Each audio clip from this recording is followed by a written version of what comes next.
with Cassie. Yeah. Apparently everybody. No, you could. Well, we could talk about it. Like apparently everybody was though. Like, but it was one of those like it was outside of the parameters of what Diddy. That's a wild statement, bro. That's a wild. It was outside of what Diddy allowed, so that's why he got in his feelings. So they can only because that was the thing. Like he was getting all like the escorts and the prostitutes for her to be smashing and dashing. So he controlled that. So because Kid Cudi was not a trans, like it wasn't, he wasn't put on the team. So he felt the way about it. Cudi was an outsider. Yes. yes. Like the NWO. Yes, like the outsider. yes. Like he was hauling ass. Absolutely hauling ass. No, the thing about it, we can laugh at it because this is ridiculous. It's the mere fact that literally Diddy fits the mold of a millionaire evildoer. That's what he is. That wasn't white. That's he's crazy. Like, that wasn't white. Yeah, acting like being black makes you not a supervillain. No, Have y'all?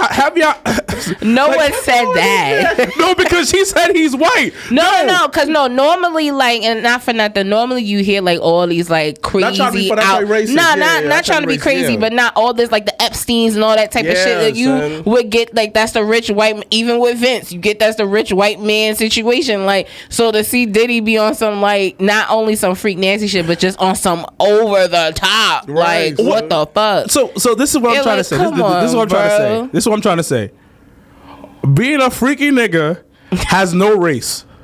That's a fact. There's no face to it. Yo, shut up. There's no faces to being a freaky boy. There's no race in being a freaky boy. Vince McMahon, freaky boy. White. White. Freaky boy. He's an ultimate freak. P. Diddy. Freaky man. Freaky boy. The mere fact he changed his name from Puff Daddy to that nigga had so many Diddy. Name changes. It was Diddy outrageous. sounds crazy and freaky. Diddy is a wild name. Diddy like, did anybody ever think of Diddy like Puff Daddy? But let's talk about how that was the song. Remember how that was in the song? The D. That nigga really went in. Like wait, hold up. Backtrack this. When did this come out? When did what come out? That Diddy song, the D and I. That was that transition when he went when he came from Puff to Diddy. But you have to understand that was like what 90 was that 98, 99? Like that was. But you have to understand when you're. That definitely was after Big died. We have to understand. Definitely after that. This is it. I'm not defending Diddy. Diddy's a horrible human being. He is a monster.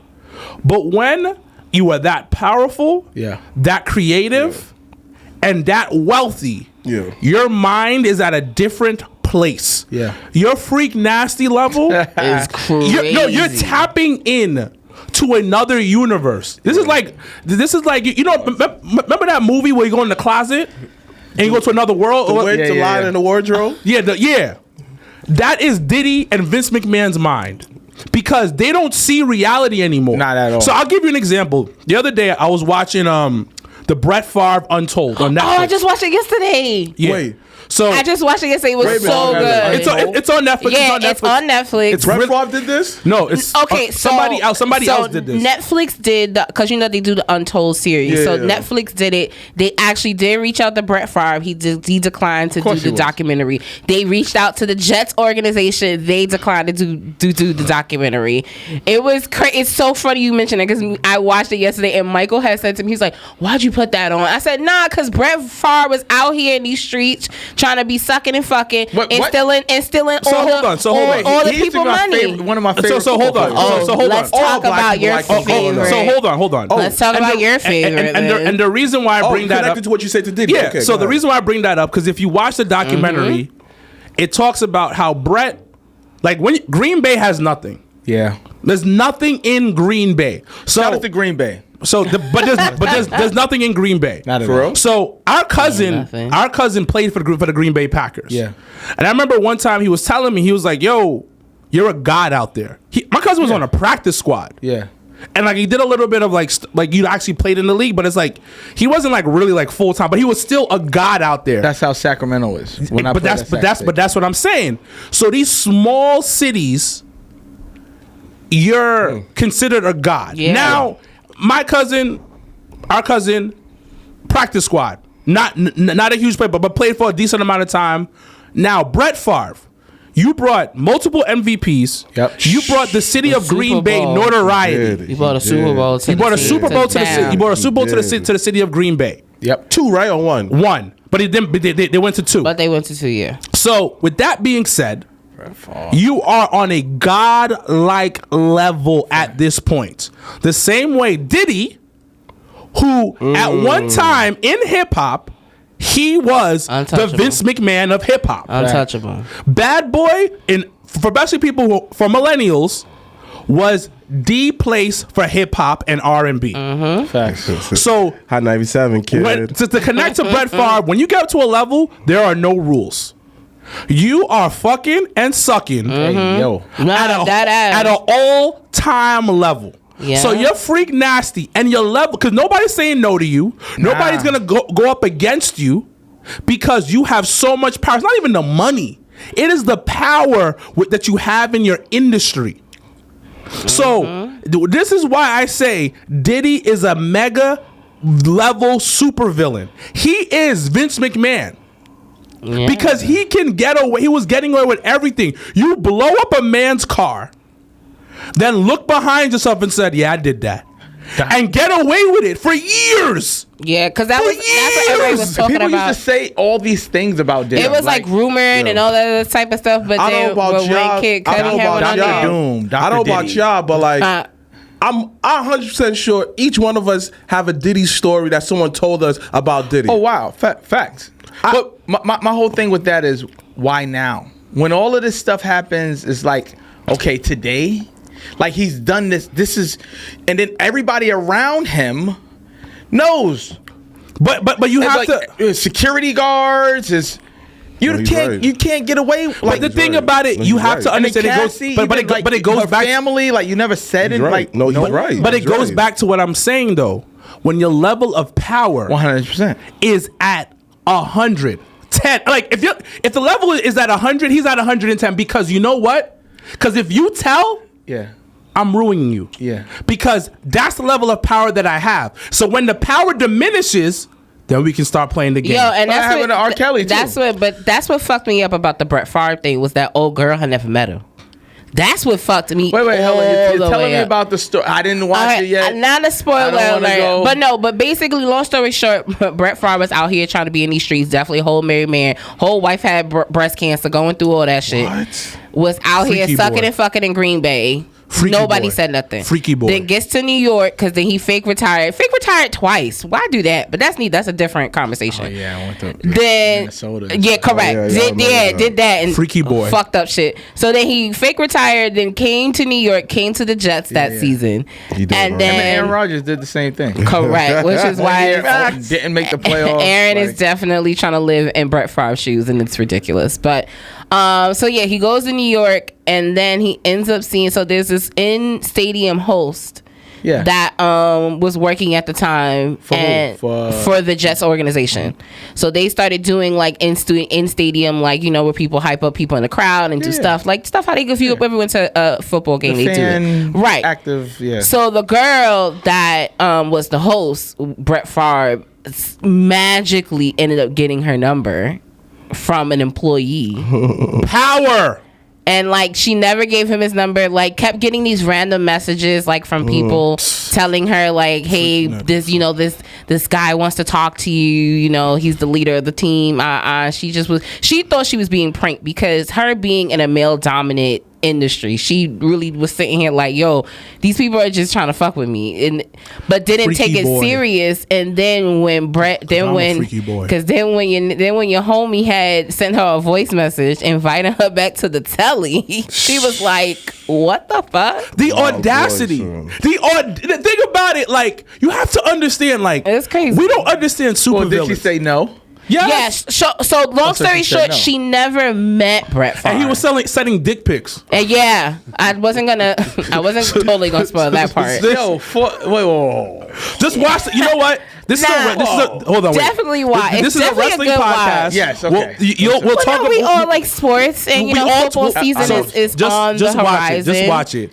But the thing you have to understand, if I'm like, all sexapades aside, if I'm a wrestler and I need to become a better villain, I am studying these men of how to pretend to be a villain the right way. 100%. Because the thing about what makes a good villain is audacity. You think so, audacity? What? You have to understand when you're a level of villainy. What? You do what you want to do. I kind of co-sign. The level of stuff you have to have the audacity to send a dick pic to a woman you never met. Who doesn't even know who you are. That's crazy. Is a level of audacity. That's a level. So Larry says they've been trying to get Diddy since he shot his son's coach at UCLA. Wait, he slapped his son's coach. You remember that? Nah. With a kettlebell. He meant slap. Oh, when Justin was at UCLA? Yeah. 2015. But that's what I'm saying. Audacity. The thing about it, to slap. So hold on, this goes back. Like, so people used to think that Suge Knight was the bully. I mean, I still do So was believe Diddy that, though. really the bully? Yes.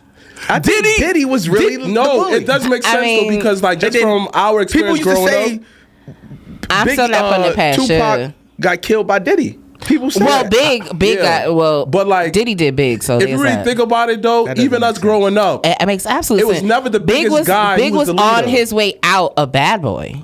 Like was. his main He was. cash He- cow he was. was about to leave Bad Boy and He start said he his didn't wanna own be involved shit, with it. Yeah. and he didn't want nothing to do with Diddy after that, and then had to go Keyword. to the Audacity. and then got invited to what was that, the Soul Train Award thing in LA. He had no business out going to that party, and he told Faith that. I think Diddy. Nah, nigga. I think he did that. I think Biggie was trying to like make amends with LA and everything, and Cali. Yeah, he wanted peace. and he wanted like. And Diddy already know, like, nah, peace don't equal money. But you have At to, all. you have to understand. nah. He said Larry, so Wilkins actually shot the coach. UCLA covered it up. Oh, shit. What? Wow, I didn't know that. That's wild. That's wild stuff, B. But- I thought you meant slap. I didn't know he. But let's talk about this. When you're looking at heels, the past great heels in wrestling and in real life, Ric Flair. there's a JBL. level of arrogance and audacity that comes with being a great heel. Let's look at one of the best heels in probably the past 20 years, Randy Orton. Yeah. The level of audacity and arrogance that he promoted. I heard he was a jerk. But the Yeah, thing he about was, yes, unfortunately. but the He thing grew about it, you though. have He to be seems like a one. cool guy. You He have grew to be from one. it, though. He did. He grew from it. The inner self, the inside of you, Especially sure. with the chip on his shoulder. Like, he was already coming in, third generation? Yeah. He already was coming in with the last name Orton. Like, it just was a lot of things. Like, he was coming in and got into a group with not only Ric Flair, but also with Triple H. Triple H. So it was just And like... Batista. Yeah, but look at it. Look at who's been a bad heel. I'll give you an example because you mentioned his name. Batista was never a good heel. No. But he was never a good wrestler. No, correct. I agree with that, too. Yes, but I agree. let's Like look all in all, like All even in all. when he came back that last time and he tried to like with Daniel Bryan and everything, and I'm like, bruh, why are you trying to force this man? It was almost like with The Rock and Cody. But that's what I'm saying. You're so far removed, bro. But that's what I'm saying. It's like we look at these guys. Why are they good heels? It's because of audacity and arrogance. Because when you're a bad guy, yeah. you think you can get away with anything. Mm-hmm. So who's your favorite bad guy of all time? My favorite, I'll give you three. Favorite bad guys of all time. Number one, I'll give you is Randy Orton. Randy Orton's level of dickheadness, and the level of disrespecting everybody around you and still getting away with it. So you're Mount Rushmore of bad guys. I need four. I want You need everybody. four? So- I want everybody, yeah. I'll give you Randy, Yep. You want to go last? Kenny Yeah. Omega in New Japan, Yeah, I Yeah, can man, believe New that. Japan. not gonna lie to you, the reason why I liked him of so much, Mark Henry Hall of Pain era. When he was just... I think no one would ever say that. No, I think everybody, that fucking pink fucking suit. No, I'm talking about his Hall of Fame, his Hall of Pain era. I feel like that fake, fake retirement. No, I'm talking about even before then. When he became world champion, got the big gold belt, he was on another level of not really talking on the mic, but just killing people. Yeah. And it goes back to what I said before. It's having that audacity, just being an animal, and just disrespecting people. Another level of people don't talk about it, Rock. And I'm talking about IC Rock when him and Stone Cold were going up against the Nation of Domination Rock. Okay. Even though technically Nation of Domination is really a face group, but you know what? Racism is real, so they became the heel group. So my four. Actually, depending on where. The opposite of that. Depending on where them niggas was at, though. The opposite of that, though, you could say that was New Day, because New Day was supposed to be a good group, and then they went heel, and then they went good. But they were heel, but then it is what it is. So my personal Mount Rushmore is Randy, Kenny Omega, New Japan, Mark Henry, Hall of Pain, Mark Henry, and The Rock, IC Rock, and Nation of Domination Rock when he's up against Stone Cold, where the IC title became bigger than the heavyweight title at that time. Yeah. So these people, if you look at all four of them and you look at what they were doing, is like, go back to what I said. It's the audacity, the arrogance. The Rock was saying some wild shit to people at that time. That was funny as fuck. Funny as hell, but that's how we ended up like, oh shit, this is crazy. I want to hear everybody's now. You want me to go? Yeah, you can go. I'm stewing. Undertaker. Yup. Damn. Undertaker during his Paul Bearer. Yeah, Paul Bearer and stuff like the fact that he married Stephanie on like a Ministry of Darkness, Undertaker. Yo, he was different type of heel. Notch. I was like, yo, what's wrong with you, son? Like, what's wrong with you? Yeah. It's between him, Kane, when he first took off the mask. I'm talking about the very first time he had like the white beater. He came out with all the guards and everything like that. Yes. No. When he first took off the mask, after like he like chokes in RVD. Yo, love that version of heel. Third, I see The Miz when he was IC champion. Yeah. Like you just hated him. Like, dang son, like he always somehow won, but he was right in a lot of the instances. Swerve from AEW. Swerve crossed that line for me, son. And like the way he's heel is like that old school wrestling where like this is what people will do in real life. Like you met Violent Hood dudes, man. The audacity, what they do, something look like, bro, that was not it. You shouldn't have done that. Yeah. Like I like that. And last, Vince McMahon, son. Yeah, Vince McMahon. I feel like Vince is already on everybody's, just secretly. He has to be. I probably would go. Mine's is a bit of old school to start. Too. Definitely would go Piper, Jake the Snake Roberts. He was on my list. Taker, Ministry of Darkness Taker, definitely. And then Triple H. We're talking about drugging a whole bitch and marrying her. And then having her switch sides and her go against her father and all that type of stuff. Like, like he dickmatized Stephanie McMahon. Like, we were talking about earlier, like when he did to China, he killed China. That's crazy. I'm not. We're not gonna do that today. Triple H killed China. Don't. So we're gonna have this. Hold on. Finish your thing. I want to finish mine. Finish your thing, because I got some thoughts.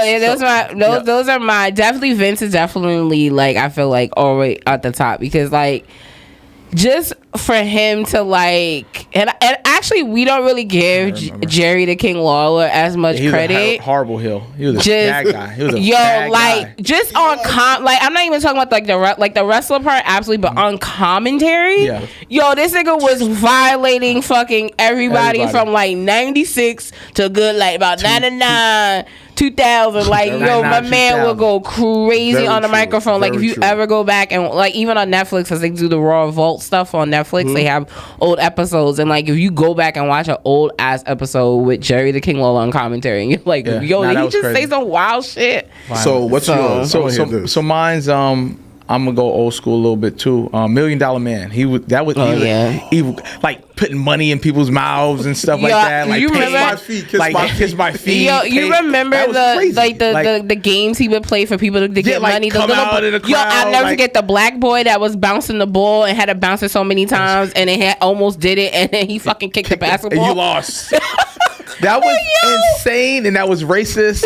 And that goes back to Vince. So Vince is on my list as well too. Vince is a crazy basketball because he's black. Yeah, that's not 1,000,000%. And Virgil was there with him and everything. It was crazy. Virgil got put through the ringer. Diabolical. WWE killed Virgil too, by the way. So I would say niggas is out here murdering.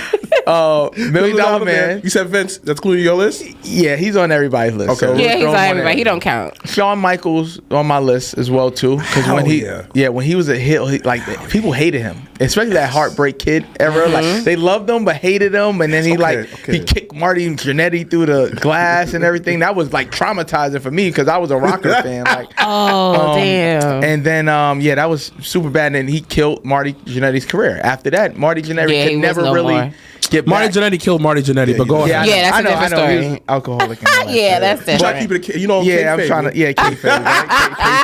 Kayfabe. And then my last but not least, I don't, can't remember the fourth one. I don't really, I can't think. I can't think right now. It was probably somebody in ECW. Joel Gertner. I used to love Joel Gertner as a bad person. Like he used to speak crazy to people. Remember Joel Gertner? Mm-hmm. No. You don't remember Joel Gertner? From where? He was the announcer from one of the announcers from ECW. And he used to be like, my name is Joel. Like the kitty litter. I used to love that guy. Like so that's a pretty great list. So are we going to talk about WWE selling their soul to TKO to stay in Vegas? I mean, listen, it's not selling the. Did they announce that yet? No, it's rumors. It's rumors. No, I heard London I actually think New Orleans, the city of New Orleans, did confirm that they aren't going. So, like I was mentioning earlier, so if you've been living under a rock, about a few weeks ago, WWE had announced that next year's WrestleMania would be. Well, actually, Dwayne came out and announced that the city of New Orleans would be the host. He needs to go away. Of the 2020. You're disrespecting the Rock. Let's not do that. We'll get to that. We'll get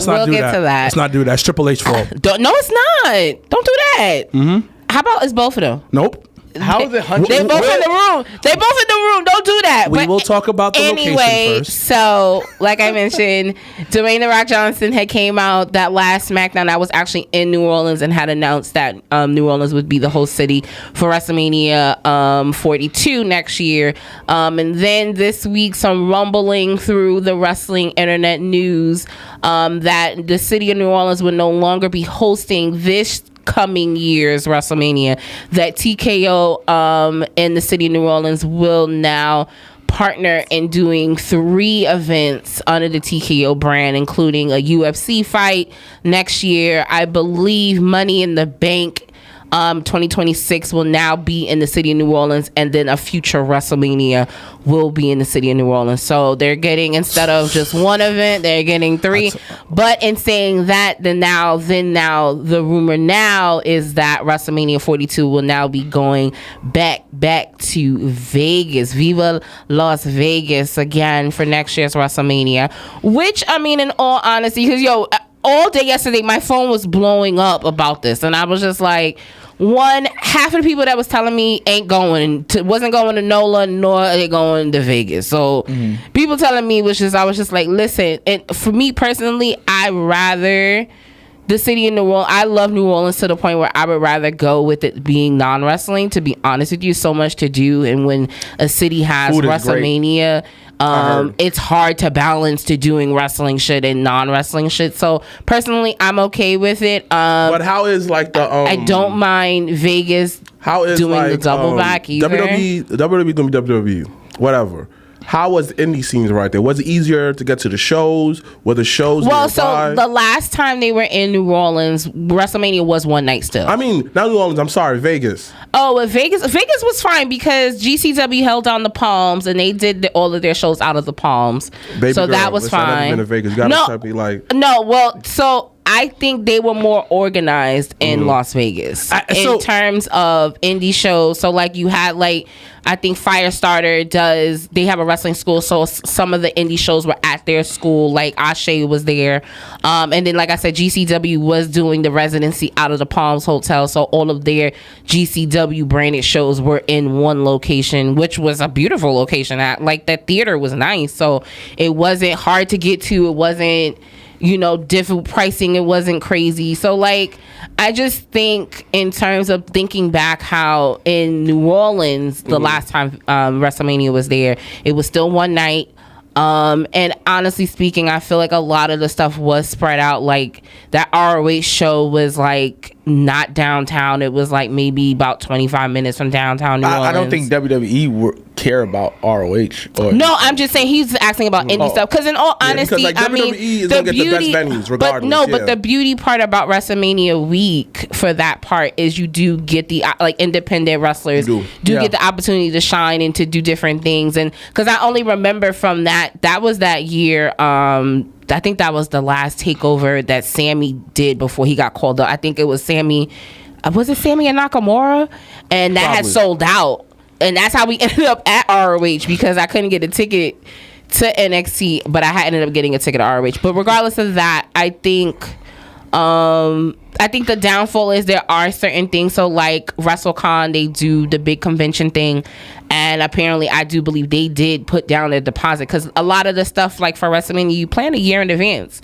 Like once they announce the city, I'm booking hotels. So like Danny had hit me up and was like, yo, make sure like you cancel the hotel. I said, girl, I actually didn't even book the hotel yet, because at the time it was expensive when they had announced the city. So I just said I'd wait for a little bit. But so this is what people have such short-term memory. Do y'all forget SummerSlam was 3 years in a row in New York? And I think like 5 in LA. Yeah, hold on. Wait. It was 3 years in a row. This is nothing new for WWE. This is nothing new for them to do that. Now, I'm gonna be positive and I'm gonna be negative about it. The positive side, when you doing Vegas is built for tourism. So easy to get an Uber, easy to get a Lyft, easy to get around, all of that. Because when we were in Dallas, and hold on, we were in, even that, we go back to Royal Rumble this year in Indianapolis, they weren't built for that type of traffic when it comes to that. Type of anything. They weren't built for it. At all. Mm-mm. Vegas is built for tourism. Vegas is a place where you go to. It's a destination location. It's not really a city, to be honest with you. Because I was in an Uber talking to people, having a conversation with my Uber drivers and my taxi drivers, and I'm asking them about the city, asking them about what's going on. It's like, yo, we make our money off of tourism. Mm-hmm. So they were salivating at the mere fact that WWE was in town, because tons of people come for WrestleMania. And when you mention the indie scene, was it spread out? Yeah, but it's like if you were staying on the strip for the most part, close to the strip, it's a 20-minute Uber ride. It's a 15-minute Uber ride. 25. It wasn't that bad. So Vegas is built for that. It wasn't bad like how Dallas was. Dallas was bad. So that being said, this isn't nothing new that they're doing a back-to-back city, because when SummerSlam was here for 3 years in a row at one time, and for 3 years, because they signed a contract with Barclays Center. President Barclays Center was trying to build up, because NXT would be at Barclays Center and they would sell out. Remember those fire NXTs? Mm-hmm. Yeah. That was at Barclays Center. Yeah. So with that being said, I think it was 2 years in a row, 3 years on. I forget, but they did back-to-backs minimum. With that being said, this takes away a little bit of the luster when it comes to WrestleMania, because WrestleMania is all about a new city, or even we're going back to this city, or we're going back to that. You know what I mean? That's my thing, and I always make fun. We want those sexy cities. We want those sexy cities. Like this is. It kind of takes that away, because if you did Vegas, you're like, all right, yeah, like I'm good. Like I'm not. But you said something just now too, where like a lot of people complaints about TKO and WWE becoming TKO. It's more of a corporate thing. But the thing about it, I've said that in the beginning. Once because I've seen it in companies I've worked for. Yeah. There's a level of intimacy when a company's private. Yes. There's a level of I can move this money here. I can take care of this. I can take care of this. Now, the downside of that, this is an economic point of view.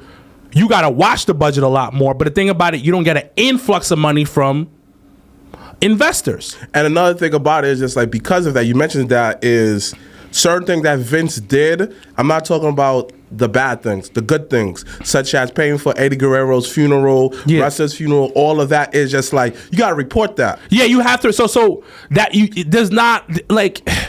What did that have to do with the whole bigger picture of Vince doing that? Like, with the bigger picture is like it's just like for me what I notice it's corporate. So they do stuff that moves like the SEO, whatever. SEO. So SEO, you're 100%, and that's what I'm trying to say is that. So like, hold on, let me finish this. I said that because they don't keep on going to these cities that's all right. What's going to give us the most revenue compared when Vince was around? He go like, nah.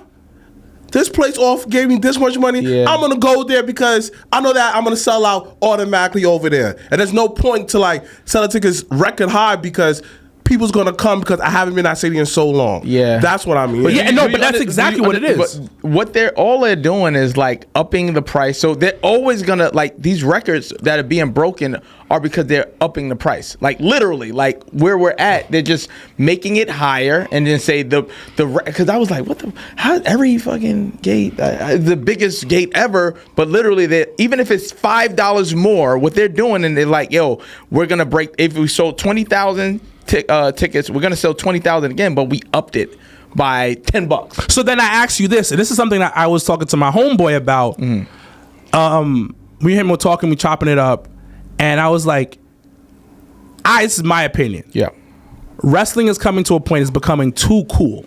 Facts.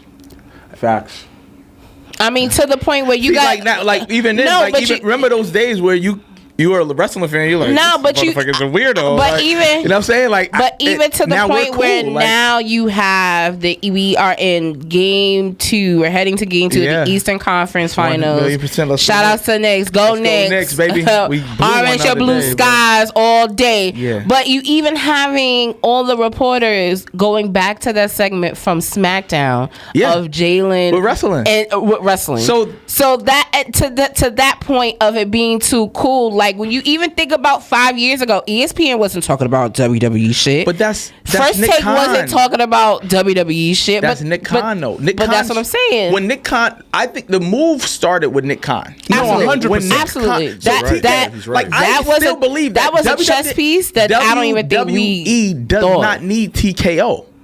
No. WWE does not need TKO. No. TKO is in like they're literally reaping off of what WWE been doing. In all honesty, TKO now is in the position of piggybacking off of what WWE does, which is essentially why we go back to the New Orleans move. What I was saying, how now instead of it just being one event in New Orleans, now the city of New Orleans is about to get 3 TKO branded events. I've never heard of WWE announcing something. This might be unprecedented, and then pulling it back. And then pulling that never happened. But the thing about it, it goes back to what you're saying, and this is what I say about when you get taken over and when you get a corporate structure involved. And I'm not knocking it. Listen, money's green. You want as much money as you want in your pocket. Nick Khan looking for that payout, whatever. But let's call a spade a spade.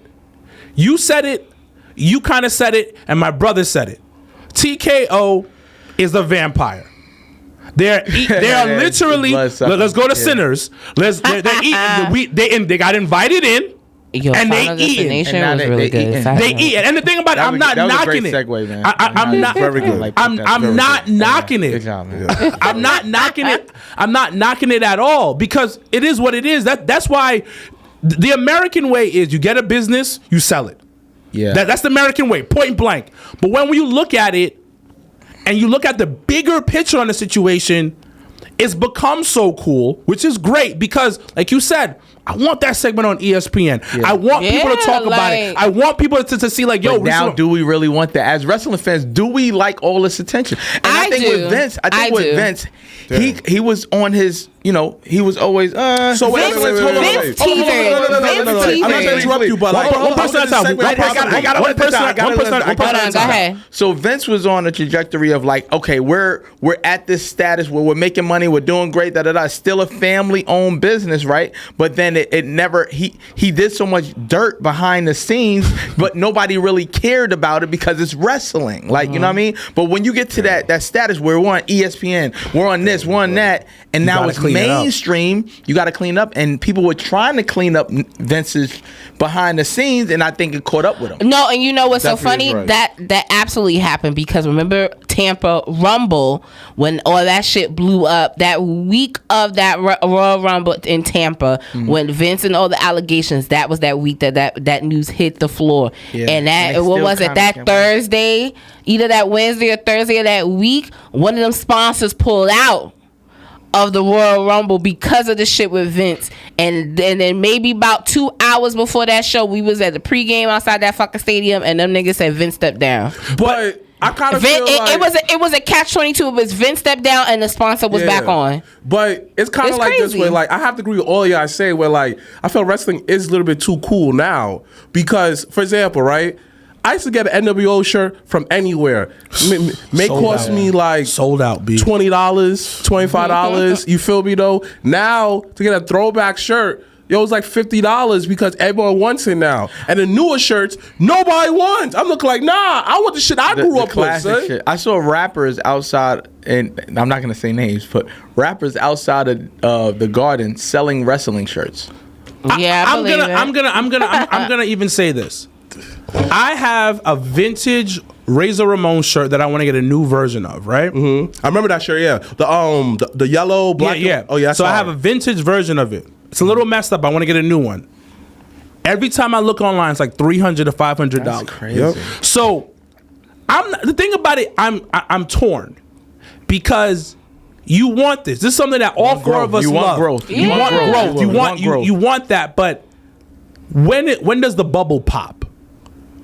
When do we get to a point where we're like, damn? Because like you said, they keep upping the price. They keep upping the price. They keep upping the price. And sadly, people are paying for it, but you're pricing out the fans who actually the real fans.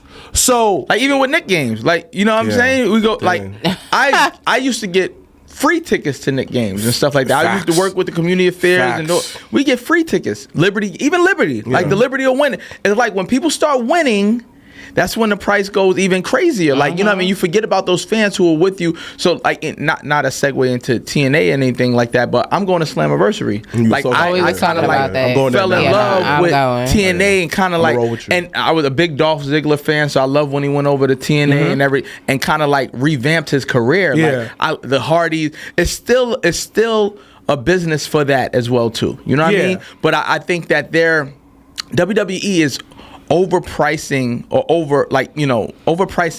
the actual fan, right? So you get those two cool people, those people who are coming in now, and it's a fad to them, and or like TKO, and it's just a business. Even them not being on house shows. Remember, house shows were the show you go to because you know it's gonna be a little bit cheaper, and they can actually act like themselves. Going to a taping is way different than a house show. And the thing about house shows, which I don't like, listen. At the end of it, once again, this is the torn part you get into because a house show, they're never gonna change titles. They're never gonna change titles, but then they fucking do. But hold on, the bigger picture to that is it'd be fire matches. No, but a house show gives somebody like who's not on the show usually chance to work on their craft in front of a big audience. But the other side of it, these wrestlers get more time off. You know what? You mentioned something about the bubble, right? This remind me of sneaker culture. 100%. A couple of years ago, you couldn't get those. And if you got those, it will be overpriced, right? Something has to happen where you realize that, this is not cool though. I don't want to do this no more. It's kind of a red scarlet, but like, I can't do this no more. You understand? That's what happened. And I feel like wrestling gonna reach that bubble where like it's gonna pop. Oh, it's gonna pop, but it has to. Everything pops. Everything gets to a point that it pops because what's gonna happen is that you can't stay hot forever. That's just what it is. That's just what it is. This is just the nature of life. The bubble will pop, but how hard will be the fall? Because the one thing that we can talk about, when the Attitude Era was over and we went to the Ruthless Aggression Era, went to that PG era, they still maintained, for the most part, a good business. On average, next to the PG era, those averaging 3 million views a week, and on SmackDown, 500,000. Some people say that's a bad number. 1.5. But 1.5. Views are different now. Like absolutely. People don't watch TV. Like I get a lot of my views and my stuff from YouTube. Like social media. Like I'll go and watch YouTubes and everything like that. So like it's so people saying, oh man, they only got this rating. That's old. People don't even watch TV like that no more. Oh, like, not even live. Yeah, like live. I go and I'll catch it on Netflix now, and I'll go catch it but I used to, as a kid, I used to run home and watch Monday Night Raw. I used to have my tape in the VCR and all that, and tape every single episode. I swear to God, I used to tape every single episode. So there's somewhere with a collection of all these films. But and everything you know what's crazy? You say that of social media because. So I was talking to one of the guys that works for the company I work for. He's high up, whatever, and we were just chopping it up about different things. He's like, Wilkins, money's one thing; it's about leverage. So WWE has the most leverage of anything not beyond the major sports groups. Sporting, yeah. Because you know why? Their social media it's crazy. Is crazy. So yes, views mean one thing for Fox, NBC, all of that. No. Those are the fan that maintain them. No. Yeah, that's what you're fine. What you're saying. That's one thing. But for sponsorships, when your leverage, I actually wrote an article about this. Check it out. But when your leverage on social media is that high, It's crazy. That's why they're getting all these sponsors. But they're not putting in. They're not. It's like, it's weird because it's like, you know that girl that got a BBL, and got a tummy tuck. Yeah. Now she the baddie, but every dude she used to talk to her, she don't want to talk to them anymore. Yeah. And you know she got no good personality anyways. I'm fucking hollering. That's what WWE's getting to. Like, this shit has to. You ain't gonna last too long with this. You know why I hate? You don't think so? You know why I hate this era as far as like they focus on social media? Because before they got hot, let's say when Vince was there, I felt that more talent was able to showcase what they got. Santino Marrero, he would not be this hot. He would not able to reach the heights that he reached if it was right now. Because now I feel like you get the same exact people who pops the numbers. Bloodline, Judgment Day, Rhea, same people over and over again. I don't feel like... No. But what about them when they had Brock Lesnar and Roman fighting every week? Wait. I'm just saying that was one of the things right now. I feel like that was annoying. But I just feel like now it's just like everybody that you know, like, yo, he's ill. LA Knight. You feel me? I'm looking like, what happened to you? All like the Ray Phoenix and all that. I'm looking like, yo, I feel like you're not getting the care that you're supposed to get in this era. But that's every booker though. That's what I'm saying. You can't. Yo, they have too much talent. But also, my thing is what I do like about, I guess, the positives in this social media era that we're in when it comes to like wrestling and stuff like that is like, you think for the most part, because we definitely had that time period where we felt like as fans, WWE did not hear us, they was not listening to us, they was not seeing what we were seeing and stuff like that. And certain things that they've done, I feel like even more on the recent side, is they've shown like there's somebody that is watching on that social media side. So why is it okay for WWE to like how that cater to the fans, but when TKO, when like Tony Khan from AEW changed someone's song because of social media feedback, everybody had an issue with it. Well, I think you talking about People that Mina. Like you talking about that Tony Mina Khan song? Anymore, bro. Wait, but you like, talking about that Mina song? Yeah. So I think that whole pushback was because the actual person that did the song had spoke about it and never gave the okay to use the song, and that's why they changed the song. That was something totally different. The person that actually made the song, what they ended up doing was stripping the lyrics and using just the background of it, and the guy never okayed. He never greenlit for AEW to use that.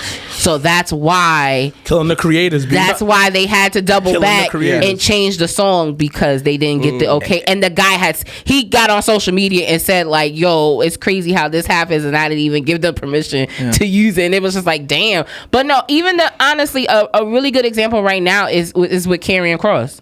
Nobody was been talking about Karrion Kross for months, except for me, because I love him. But nobody been talking about him. Over, like super over. But we want that. But he's been working hard and like. But I say that in saying like how, you know, it's certain things that they can't say no to now. Like they're not like we're not as fans, we're not allowing any wrestling promotion, whether it be AEW, WWE, TNA, we're not allowing anyone to be like, nah, like stop playing in my face, like this person, because even what though? Just in general, just even John Cena been playing our face since he turned here. Well, John Cena been playing on our faces for 25 years, so that got nothing to do with nothing. Okay. One thing I was gonna say though. AEW was that new girl at school where everybody got all that attention. No, it was though. Like, and then everybody, they hate WWE so much that they're willing to go somewhere else, and they're on with another girl, right? Until you like, man, it's some nonsense. I'll give you an example. That nigga started doing the Nelly and Ashanti and double back and was like, oh, WWE. Yeah, I'm double back. Yeah, there we go. It is that. So the year is I'm dating myself. It's 2004, right? It was this girl named Gabrielle. Oh, that's the first time I went to high school. I think we talked about this last time. No. It's a different.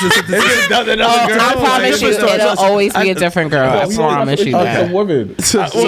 We had a whole thing. Yeah, we did. So it's last time I was right. Gabrielle, he's dipping in a different bag today. Okay. Gabrielle pulls up. This is our sophomore year, junior year, whatever year it was. So muscle then. So Gabrielle's brand new to the school, right? No muscles? Or no, I've always had muscles, boy. I'm Haitian, baby. No, he did not. He's lying, son. We built different. I do push-ups. He got muscle senior year, son. No, I got real muscle senior year, but I always had muscles. He had muscles. The genetic gene pool is crazy being Haitian, but anyway. He had no abs or nothing. He was flat. Yeah, this is your brother. Do not let it lie to you, son. So anyway, regular, son. Gabrielle, it's okay to be regular. It's fine. Gabrielle pulls up. Gabrielle regular. Like you said, like I'm telling you, this is AEW. Gabrielle regular, but everybody was going crazy for Gabrielle. Here's the part that he's not going to tell you about his school he went to. It was mostly men there. But hold on. No, that's fair. Boys school? Edison. No, hold on. Let me finish. So, with that being said, it goes back to what you said. It was like Gabrielle was brand new to the school. Yep. Brand new. Everybody's going dumb hard. Regardless of that, the 2 years before I got there, it was an all boys school, and they had to they integrated. 2 years before you got there, I didn't know that. Yeah. So it's boys and girls at the school, but still majority of the school was boys. But at the same time, this nigga killed me just now. At the same time, that's who Gabrielle was. The newest thing on the block. Everybody's going crazy. There's nothing special about her, but she was the brand new girl. So what happened with the guy who actually got her? Listening. Nobody cared for her after the 6 months. Because that's anybody's a just man something the nice shiny toy, and then when it's not shiny no more. And that's who Gabrielle was, and that's who AEW is. I always said that even about every they could, but with WWE. With these wrestling organizations, they could take every single wrestler that they took. Daniel Bryan, they had Moxley, this Swerve. Bobby what happens to Edge? Right? Who can forgot about him. You know what I'm saying? Like what happened? He's always injured now. He's always injured there. They're always injured over in AEW. But the thing about it, what you don't understand, what I'm saying is, it does not matter. WWE has a crazy cult following. Like it's a machine. It doesn't matter when they're down. They're gonna get back up. They're gonna be. That's it. Oh, he's right, yeah. It's like the NBA. There's never going to be another professional basketball league that even close to the NBA. But it's also, I don't think you give. Fucking right. No, yeah. but I don't think. But hold on, I don't think you give certain people enough credit. What do you mean by that, Big Dogs? Certain people are generational talents. Regardless, I don't care who goes over to AEW. No. Hold on. There's some people that have gone over to AEW and they're over. Daniel Bryan, Swerve. I give Tony Storm. To Tony Storm. Like, we have to give some people. for sure. We have to give some people credit. But they're never gonna be at that. So even Jade Cargill, right? She wanted to come to where WCW said where the big boys play, right? You know what I'm saying? Like, and then she's over here. She's doing what she's doing, right? She doesn't even care about being a real champion right now. Like, maybe she'll get that, but she's not even worth. She was so pressed. You can even see the development in her, how she acts. Because when she first came to WWE, it was more like she definitely had an attitude. Still had that stain or that stick from AEW. He's right. And then which was essentially why they put her with Bianca to begin with. Like, and I absolutely believe like, that. Kind of calm down. You don't need all like wrestling is cosplay. Like, you're just playing. But the thing about it is, you have to understand. You raised the good point, but you have to understand and I've worked for 2 companies. You know the company I work for right now and the company I used to work for before. The company I used to work for was very AEW in my industry. Yeah. The company I work now is basically the WWE. In the industry right now, especially in New York City. So I understand where Jade was coming from. Because when you come from a place where... You gotta let it be known, like, yo, I'm here. I'm here, but then the thing about it, when you come to a new place... You gotta humble yourself, which is what she said. She didn't do that, but she did. She did, and I'll tell you why she did. Because what she said is they put her with Bianca to understand, because she said it humble. Yeah, because she said no. But in the very beginning, she did not. She didn't. That. She didn't. But then she also didn't understand what WWE's about, because WWE. I don't care. Yes, you got the glitz and glamour. Yes, you get a higher. It's a family atmosphere. But the thing about, you also get the bigger name. And Triple H talks about it all the time without even saying it. He's like, yo, it's a fucking grind here. Anybody that I put on my team that I work at, the company I work for, I look them dead in the face. You ready for this? Because I'm not hiring you. This is a grind. You're gonna make the bread that you want, but you have to grind. And that's how Triple H is. And I don't think Jade fully understood. Because she's like, y'all killed it over there at AEW. Yeah. And then she got over here, and then, deers in the headlights. Because, first of all, you got to wrestle. Yeah. Because now you are the big fish in a small pond over there when it came to the women's division. Everybody going to be looking at you now differently in WWE versus AEW. Bars. So now she was a whale in the pond. She was a whale in the pond. Now she's at an aquarium and she's a goldfish. Because now the women's division in WWE, and I'm talking about NXT and main roster, it's outrageous. These chicks hit hard and they look like they hit hard. Fact. So with that being said, when Jay, and I understand where you coming from, because you're like, yo, dogs, what was she doing? Yeah, because over there I'm killing it. But then I get to WWE, and you know what? That was the perfect pairing, because Bianca's like, yo, we don't do that over here, ma. Yeah, we don't do that over here. You go wrestle. All right, you're gonna do media, and I say this story. Media was crazy, but I say this story all the time. The first time I met Bianca in person, it was 12 p.m. We had to do an interview with her. 12 p.m. She already did 5 to 6 interviews before we even saw at 12 p.m. That's the kind of machine that you speak about. Yeah. That WWE is. So but the thing about it, if you don't know, you don't know. So I'm coming over like, and then I'm gonna talk about Edge, because you mentioned Edge. Everybody loves Edge, but I saw right through Edge when he came in AEW. Edge is a prime example of the machine built me. Yeah. Edge is the epitome of, and there's nothing wrong with that. Because there's a couple of NBA players that the NBA built. LeBron James. Nah, you disrespecting LeBron. Come on, he the GOAT. He one of the GOATs. He's not the GOAT. He's one of the GOATs. He is, though. He's one of the GOATs. He's not the GOAT. The GOAT is always going to be Michael Jordan. But you know what? What nobody wants to talk about? I'm cool. Michael Jordan is Stone Cold. Right? No, he's not. Hold on. Stone Cold, no, I don't even want to hear that. Why? Because Stone Cold's run was like 2-3 years, bro. No. It wasn't a long run. It was. Think about it. But when you think, you gotta think about where Steve was when he was studying Steve, and he was in WCW first, and he was doing that grind, and then JR had called him and said, "Nah, nigga, this ain't for you. Come to WWE." And then ECW and then he, but I'm not even talking about that. And then he went, and then he went under, and then he went under. I will not allow you to compare Stone Cold Steve Austin to the greatest player to but ever we're not. play But we're not basketball. talking about skill wise because No, you're talking about his run.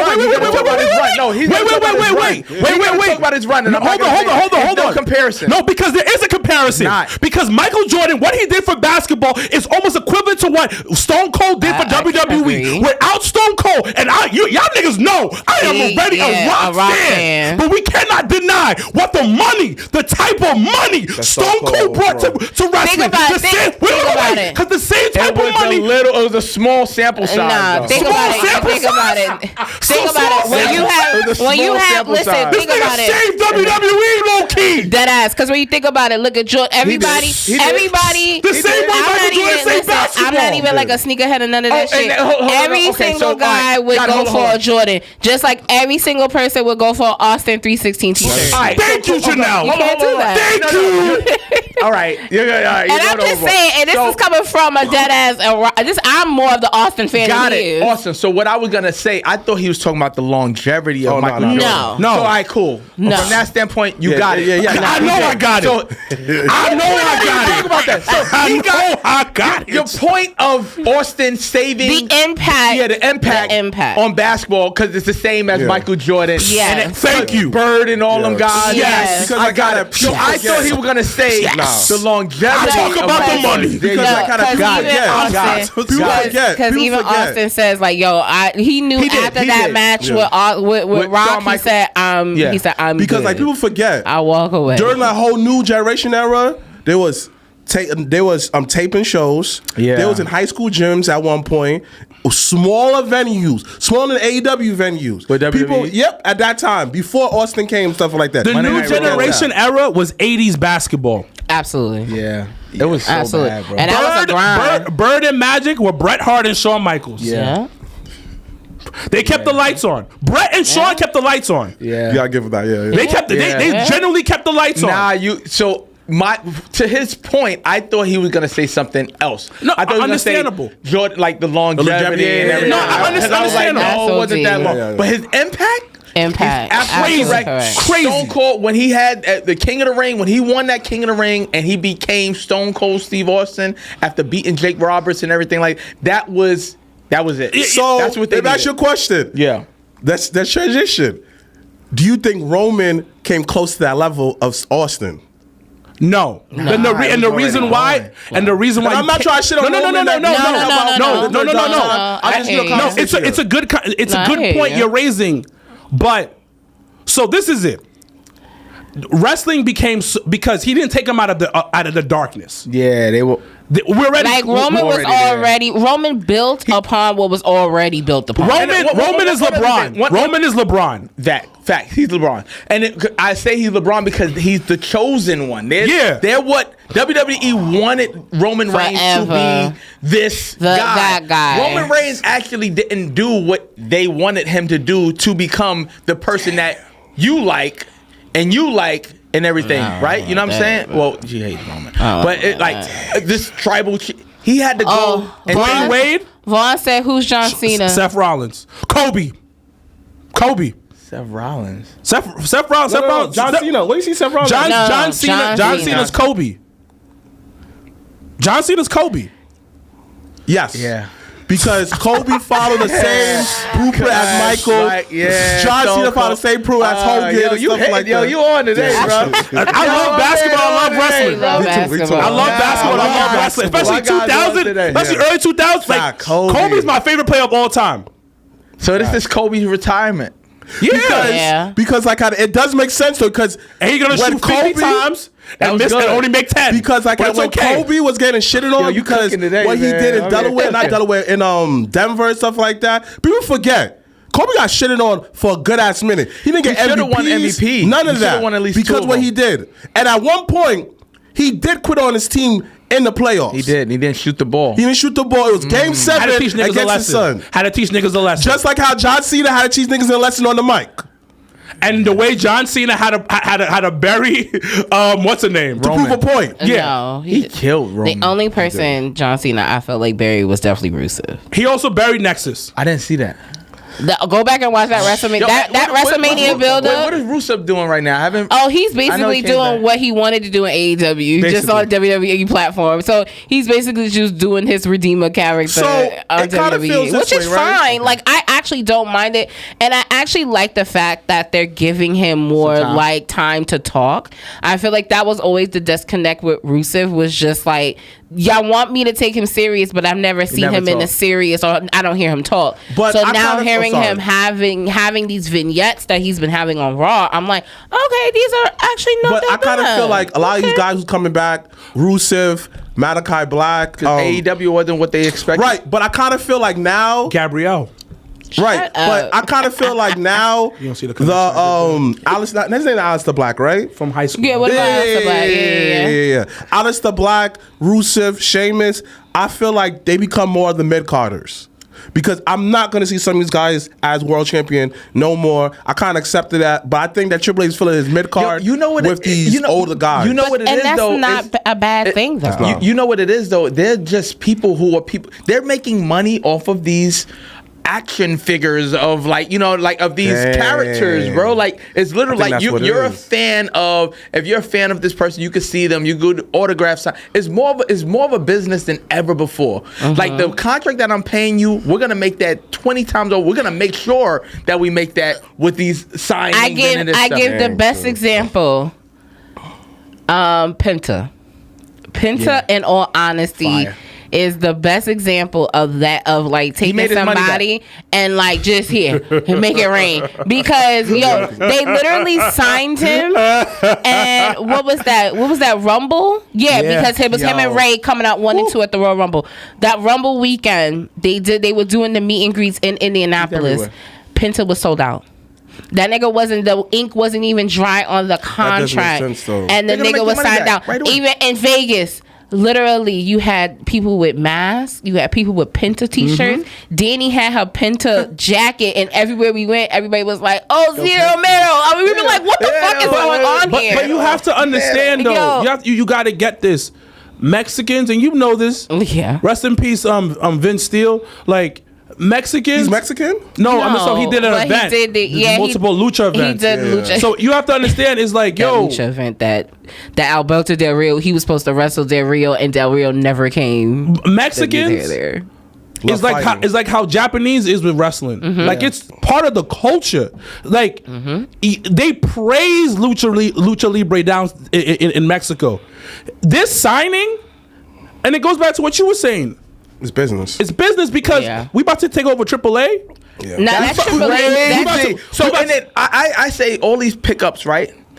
We talk about we're no house show. There is probably more wrestling on now than ever before, bro. They're on every damn night. Every damn day.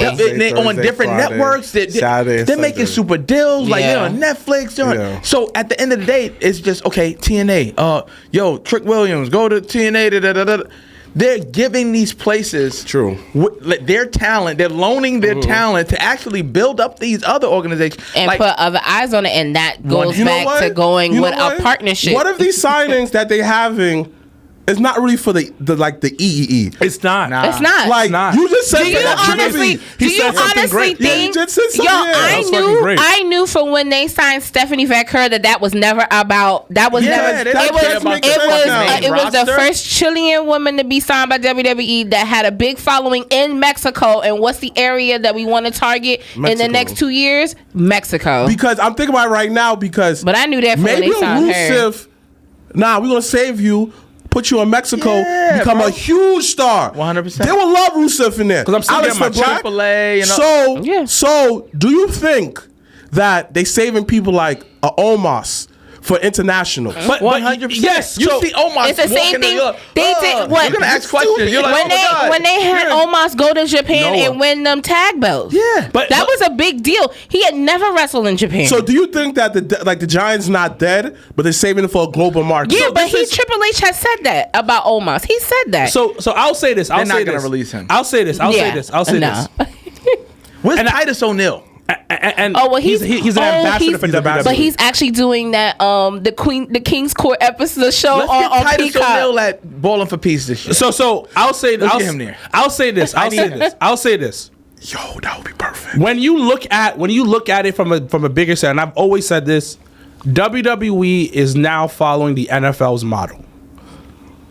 The NFL said nobody's bigger than the Shield. Yeah. So WWE's philosophy, nobody's bigger than the E. You're part of the E. You're a WWE superstar. You're not an individual star. Yeah. You're a WWE superstar. Logan Paul doesn't understand that either. And it gets on his nerves. It does. So I'll get to that. We'll get to that. He thinks he's bigger than WWE. Yeah, so when you look at it, okay, because before COVID, the plan was have NXT all over the country. I remember, yes. What WWE is doing now is going back to that original plan of expanding. That's why we have so many international shows. Yeah, for sure. The NFL's doing the same exact thing. You looked at the NFL now schedule. they got 5 games this coming season. Yeah. And London, different and international. Yeah, they're doing Brazil, Germany. London, Germany. Yeah. Fucking Giants again. Any one of them fucking games. Yeah, so with that being said, is they're looking at the global really market. Because NBA was one of the first people to do it because it's so much easier for basketball to move around with that. They went to Africa. Went to Paris, when they did this whole thing. They did movies about it too. The last 7 MVPs, I think the last 7 or 6 MVPs are not American born. And if you notice that, none of them have tattoos. No, and yeah. Well, NBA is a super business. But that's what WWE wants to get to. It goes back to our original conversation about TKO. They're like, oh, the big sports are doing this. Yeah. We need to be at that level because they're charging the money that we're charging. Yeah, like look at whatchamacallit. Even with TKO under, because UFC is under there, but also Power Slap is under there, and Power Slap just did their big tournament last time in Saudi. That shit is crazy. I love it. I was so upset. They have their own channel. They actually have their own app. Is it free? And you can, I do believe so. Or you could just watch it on. We watch it on YouTube, like the whole episode. But yeah, like they have full tournament episodes on there. I love that show. So I was actually tight that they didn't have Power Slap during WrestleMania weekend. But then I realized the same arena that they used for Power Slap was the same where they did the Hall of Fame and stuff. I love it's Power in the Fountain Slap. Blue. I love Power So they Slap. couldn't run it at the same time. But I say that in shows. saying like they just see different opportunities at different places, so they're trying to capitalize on that. And you really can't be mad about it. Like look at AEW, what AEW's doing. They're doing, and I think they've learned to not oversaturate one place because they have been doing Vegas for Double or Nothing forever and a day, and now they're doing Double or Nothing this coming weekend, which we'll get into. They're doing it in Arizona for the first time. It's the first AEW pay-per-view in Arizona. The people, they're pretty good, yeah. Because they're starting to realize, which is weird because they're starting to realize like certain areas that they haven't been to for like pay-per-views is probably where they should go. So like even with them change, they announced All In is going to be now in Toronto in September, in mid-September, versus right after All Out. All Out is coming out in Dallas. So now they're doing the Dallas baseball stadium. So like I mean in retrospect, they have to win for wrestling to be good, because WWE, other than that, they're buying up everybody, right? And you see even like TNA, people. I don't know what they really have, or if they. Some people say that WWE bought TNA. They didn't. No, they didn't buy it yet. The partnership. They didn't buy it yet. But I love the partnership, but I hope that they don't buy them. I hope that they keep it this way, kind of, but then they're taking all the top wrestlers, like Jordan Grace, like going the woman that Joe Henry's gonna come. Henry. Well, yeah, his contract, yeah. But you just see that certain people, and I mean, it's not a bad thing because then you have that bridge and you have the opportunity to go back and forth and stuff like that. Like even with I was telling you how they have AJ Styles at Slammiversary. Listen, fucking bro, I love you, son. If he's that Slammiversary at UBS Arena, I have tickets to already. I think, and I'm damn near front row. Like I went in, and I was like, I want to be on TV. Yeah, I want because it's easier to get those tickets. No, I was the same way when I had when I did last year when Money in the Bank was in Toronto and NXT did Heat Wave. Yeah, they did the 2 days back to back. I did Heat Wave. I was literally on the floor on the ramp. So those are the because it was I only paid $130 to be on the. I was on ramp. Like I could have touched fucking Obafemi. Like I could have gotten arrested. That's how close out a bitch was. Yeah. But certain, I get to your point. Like certain shows like that where it like it's gonna be a lot easier to do the front row experience and do it. Why the fuck not? Like, but like I think so their partnership with WWE is for 3 years. Oh, word. And it's a 3-year deal that they have with them. And I do think it's positioning, and it goes back to teaching TNA how to do business. And it goes back to your comment about leveraging. Because I think for them, and it's the same thing how like even the president of CW has spoke about how NXT being on CW has increased viewership out the ass for just that entire entire CW company. Do you know how long that contract is with CW? I think CW could be 2, could be 3 years. It does have some years on it. It's not that long. But like going back to your leverage point, like right now WWE's in the last year for their Peacock deal. So at the end of this year, they're gonna start probably looking and shopping to see where they're gonna put the library. Like think about it, the library. Will that go to Netflix? Will Disney pick it? You know, like now those conversations. It's not going to Netflix. It's staying on Peacock. So I think I don't think Peacock. I have a person at Peacock. I would think that would be the better move for Peacock to keep them like in that instance, because I just feel like if Netflix got a hold of everything, they wouldn't give it back. Yeah, like that would be the end. Like I feel like at that point we might as well find a way to get the WWE network back and do it ourselves if we're gonna go that far. So even with how WWE has, so when Vince was like, okay, I'm gonna the WWE network. Vince is a genius, bro. I just hate that this is like he's so like I get my creative space. A lot of the stuff that I got with Ballin' for Peace and all that from SummerSlam and this. From watching Vince McMahon, like you said that last time, the bowling edition, and this, we all have themes. The Battle of the Boroughs. It come from wrestling, like you know what I'm saying. At the end of the day, Vince is a genius, bro, and I think that he has been ahead of the game, and he started those streaming those platforms, like paying $9.99, and you have the whole. Did he? He saw a lot. That was before Netflix. He saw a lot of. Was that before NFL Network and all of that? Way before that. I did an article on that. I should read it. Yeah, way before all of that. Because like to this day, the 24-hour WWE. We could watch these. That's true. Because like to this day, they say the NBA League Pass is trash. Doodle. This is so trash. And I pay $100 and I don't even watch it, bro. Damn. I don't watch every year. It's just automated thing. And I'm like, by the time, because more games are national televised. This is not wrestling, but because we're here once again supporting Bowling for Peace, and we do want to promote that. June 14, I actually have a really quick basketball, because they're more the basketball fans than I am. Yep. I'm more of a football girl. But what do you think if the commissioner NBA had a conversation with you? I actually met him and I spoke with him, but I didn't talk to him about business. Oh, okay. So next time you talk to him, you're going to talk to him about business, because we're going to put that in the atmosphere. Yep. But what would, if he asked you saying, yo, how can we do All-Star Weekend better? What would you do? All-Star Weekend would be, I would think, first off, if I talk to him, I would expand the league. It needs to be more than 30 teams in the league. Oh, okay. It's only 30? That's it. Well, I thought it was like 32.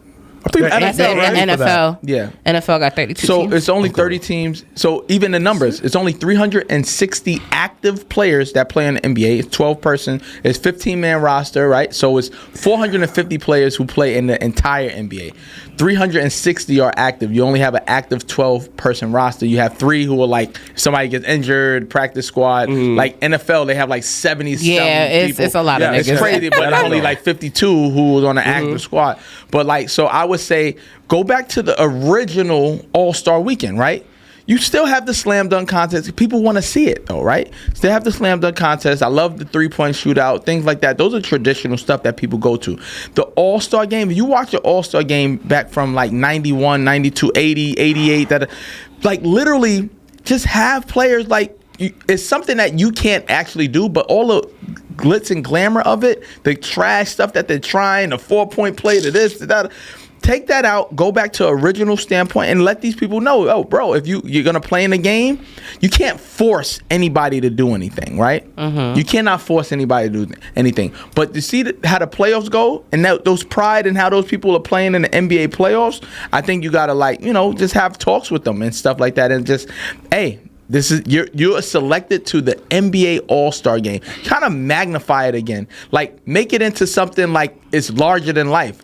Being selected. They don't do it anymore. Nope. Because I remember, not to add on, remember where we grew up? Inside the NBA? Yeah, you go and you talk to these guys. They got like a random player, this player does this for the community and 100%. Stuff like that. Or All-Star game. All-Star was amazing, bro. Like, you know what I'm saying? Like, tap in with these guys. Make them feel like they really got something. Money doesn't do it because they get paid too much money. And a lot of them come from money too, though. So a lot of them. I didn't even know nowadays, that. Dang, that's a good point, son. So what else? What else? So I would say that I would definitely expand the game. So would you make? Would you cut down the amount of games you have from 82 to 70 something? Thank you. I'm not cutting the games down. These guys get paid to play, right? I've played street ball games where I played 4, 5, 6, 7, 8 games in one day. Damn. When you're a hooper, you hoop. Yeah, that's normal shit. So at the end of the day, people even talk about Tibbs. Oh, the Knicks, they're not tired, bro. Like, no, they're not tired. I don't never want to come out of a game when I was playing. So imagine me getting paid. I'm getting the best treatment in the world and everything like that. Yo, they're fine, right? They're athletes. They're in their primes of playing. Like, now, if he was running out 40-year-olds the entire time and he was like, yeah, that nigga's tired because he's 42 years old, but he's plays 27, 26, 25. Bro, these niggas not even 30. They're not tired, bro. Yo, you kidding me? So playing 82 games, I'll keep that. I keep a lot of the. What about NCAA tournament? I like that shit. It's cool, but it's trash, though. I don't like the. Those are gimmicky stuff, bro. I don't mind the in-season tournament. But is it bad? I don't mind the in-season tournament. Bad, but what's the purpose? I don't mind keeping really tracking records. But so here's so. No, he's right. And then the 83rd game doesn't count towards your total points. I think it should. But I feel like somebody that, once again, is not like a hardcore basketball person in that you like sense. It. It's cool for you. It's all right. But for me, I think it's interesting because you think of it like the casual wrestling fan. Like the casual wrestling fan, when you get the whole like, would you see The Rock come back or John Cena come back? That's when people start tapping back in. My phone been blowing up from niggas I know I ain't watched wrestling in 10 years.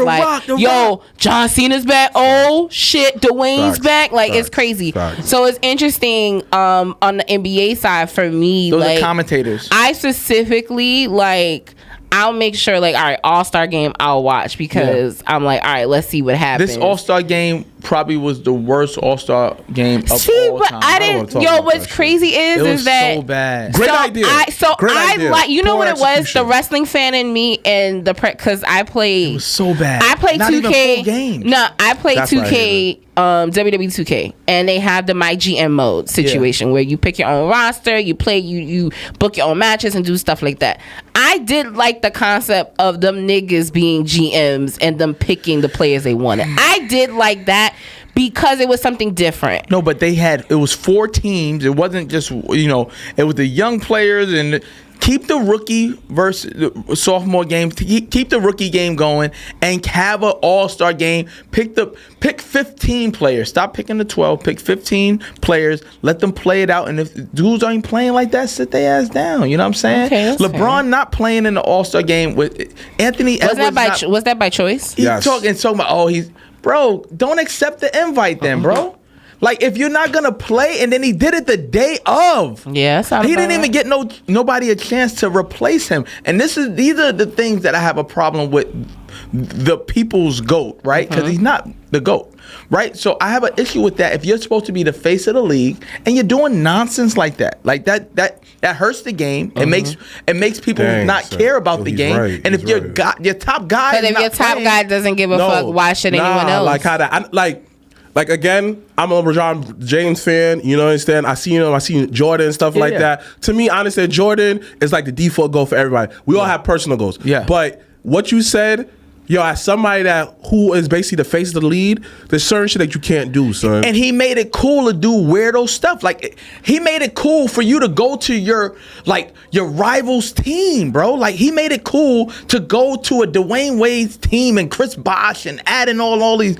Bro, you're supposed to be the face of the league and you go do that? So now, what do you think everybody else is going to do? So that's your question. What is wrong with that when we was doing it when we was on AAU teams back in the day? I hated playing with other, I wanted to beat their ass, bro. I wanted to play against them all the time. So like how that, I'm just asking. So you never had somebody as good as you on your team, or you was always the Iverson on your team? I wanted to always be, like, as a leader, right? You want to be the face, right? You want to be the face of your team, right? So when you have opportunities to play with other faces, you're not gonna play the same.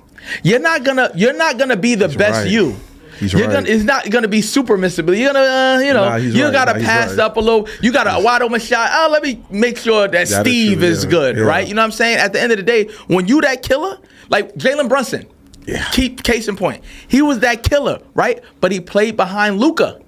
He couldn't play the same way that he was playing because he was on restricted minutes. He had this, But Jalen Brunson knew, all I need is my own team. I want to get my own team. Come to the New York Knicks. When he got signed, I'm like, this is what we needed. Because I watched basketball. I played pro ball, played overseas, did D1, all this other stuff. I watched the game. A lot of people don't watch the game. So when I know a player like him is coming in, I'm like, he's a winner. He won 2 national championships. That's the hardest thing to do ever. And he whooped the Giants' ass by himself. 100%. Whooped them, son. Yes. So at the end of the day, when you get a leader like that on your team, you know you're in good hands, right? So my thing with LeBron going, my issue, and not to make it about LeBron on a wrestling podcast, but him leaving Cleveland, his team drafted him #1 and all that other stuff, the golden shot, him leaving, right, and going to Dwayne Wade's team in Miami. Dwayne Wade had already won a ring already. Yes. Then you bring in Chris Bosh. You bring in Mike Miller. You have Shane Battier. You have Ray Allen. You have, bro. How are you the GOAT and you're just teaming up with everybody? I can see that. How are you the GOAT? And then he won those 2 rings. And then we talk about this bubble ring was a fake ring in a bubble and a private where I say that's a glorified private wreck because no fans. When you're playing in front of all the fans, you at the Garden, you at OKC where they playing Denver and everything like that. Them fans is on you like that, and ain't no pressure, ain't no fans there. It was during COVID. Like, you know what I'm saying? Yeah, that's the same thing. Like, even with wrestling, it's so funny that you say Drew that. McIntyre won that ring. He don't care for that. I mean, listen, I don't care for that nigga anyway. Yeah. But he does. But he talks about how like he didn't really. It wasn't a real win because there were no fans there. So it's so interesting. You feel that way. That's I ain't gonna the same front. Feeling. Drew McIntyre still made no excuses and did what we had to do during that era. Yeah, but this is why I can never really shit on him. Cause I'm looking like, what are you supposed to do? Not show up? He said, fuck it, I'll make the best of it. You put on some fire matches. The thing about it though I can is never deny what How do you feel about Drew McIntyre? So I want to know y'all opinion. Drew McIntyre for me is, I just love his grind. I just love his hustle. Whatever you give him, he always try to make the best of it. Certain people may not like his style, whatever, but I like it because he's him, Sheamus, all those dudes were like, oh, Drew McIntyre, I gotta pay attention. Let me put away my phone because he's gonna put 110% in. You mentioned everything Sheamus. Do you think they're gonna give him an IC title? Yeah. You think they're gonna give it to him? He's Triple H, man. Yes. Yeah, no. Yes. To complete that, for him to have the triple crown. Yeah. Complete that Emmy side. Now, is it to say they keep pushing him away from? I thought he was gonna get it. But I see, but no, but that's the beauty. I feel like at times with wrestling that we take for granted. It doesn't matter. We take it for granted where we want things when we want them, but then when they don't happen, then we're like, oh, I thought. But then when it does happen, it's like, oh shit. Like The best example was when Dominic won the IC title at WrestleMania. That was crazy. Like being there. I'm asking you guys a question after. Like being there and like understanding like, yo, this one won the tag belts with his dad, came in as a baby face, has been able to been on his own and get real heel heat. Real heel heat with no type of fucking help or no cheap heat type shit.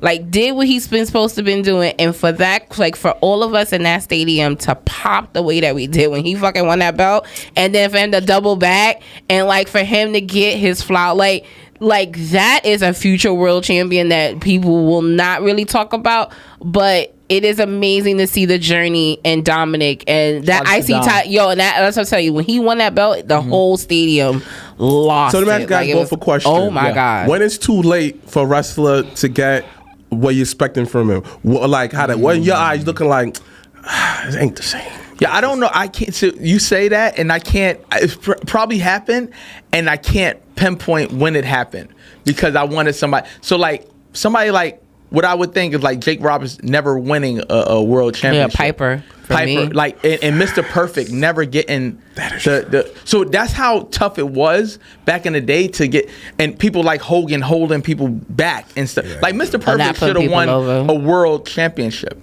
You know what I'm saying? Yeah, Mr. Perfect was my guy, man. Like, you know what I'm saying? Him, Shawn Michaels, and that time, Mr. Perfect, Shawn Michaels, like, bruh, that was the ultimate. I remember him in King of the Ring versus Bret Hart and stuff. Bruh, like, that was, Mr. Perfect was my guy. He was one of my favorite wrestlers. And then, like, Shawn Michaels, and then, you know. Mr. Perfect was nice. Yeah, like, my man was nice. He should have been, like, kind of, like, really think about it right now, like, he could talk. He had a great gimmick. He had a great manager. Like his like vignettes. The fact that he threw it to this day. Football. And then I still do this to this day. I spit my gum out and I hit it. Yeah, me like too. It's perfect. The perfect. He caught it, yeah. Or like the time that he threw like a towel and let someone shoulder perfectly. I'm looking like, to this day, I don't know he did it. They said that he caught his own football. I don't know. He probably did because he was really talented. Yeah. But you said somebody that should have that and didn't won and it was just late. Like you know what it was in actuality, and it wasn't that it was too late, it just was I was saying niggas didn't know the injury. Shinsuke beating LA Knight not too long ago, that was like why did that happen? Like, so mine's is actually when Daniel Bryan won at WrestleMania 30, and then literally like the next week, because he was injured, had to relinquish the title. Like, but according to you like you said it was fake. I mean, you think it was fake? I mean, I think everything's a work, and then clearly how this nigga then went to AEW and won the world title. Yeah, okay. No. Who was really working? He was out for a while. Yeah. And he was doing commentary and all that. Yeah, they all are. I think he was really hurt. Me too. Okay, yeah, and then Finn Balor winning, and then wrestling. Oh, Finn winning when he won, and that Seth thing. Yeah, that's like, oh, that sucks. I was like, oh, where's everybody going? Everyone's leaving. Okay, bye. Yeah. So you gotta go pee. Yeah. Okay, fine.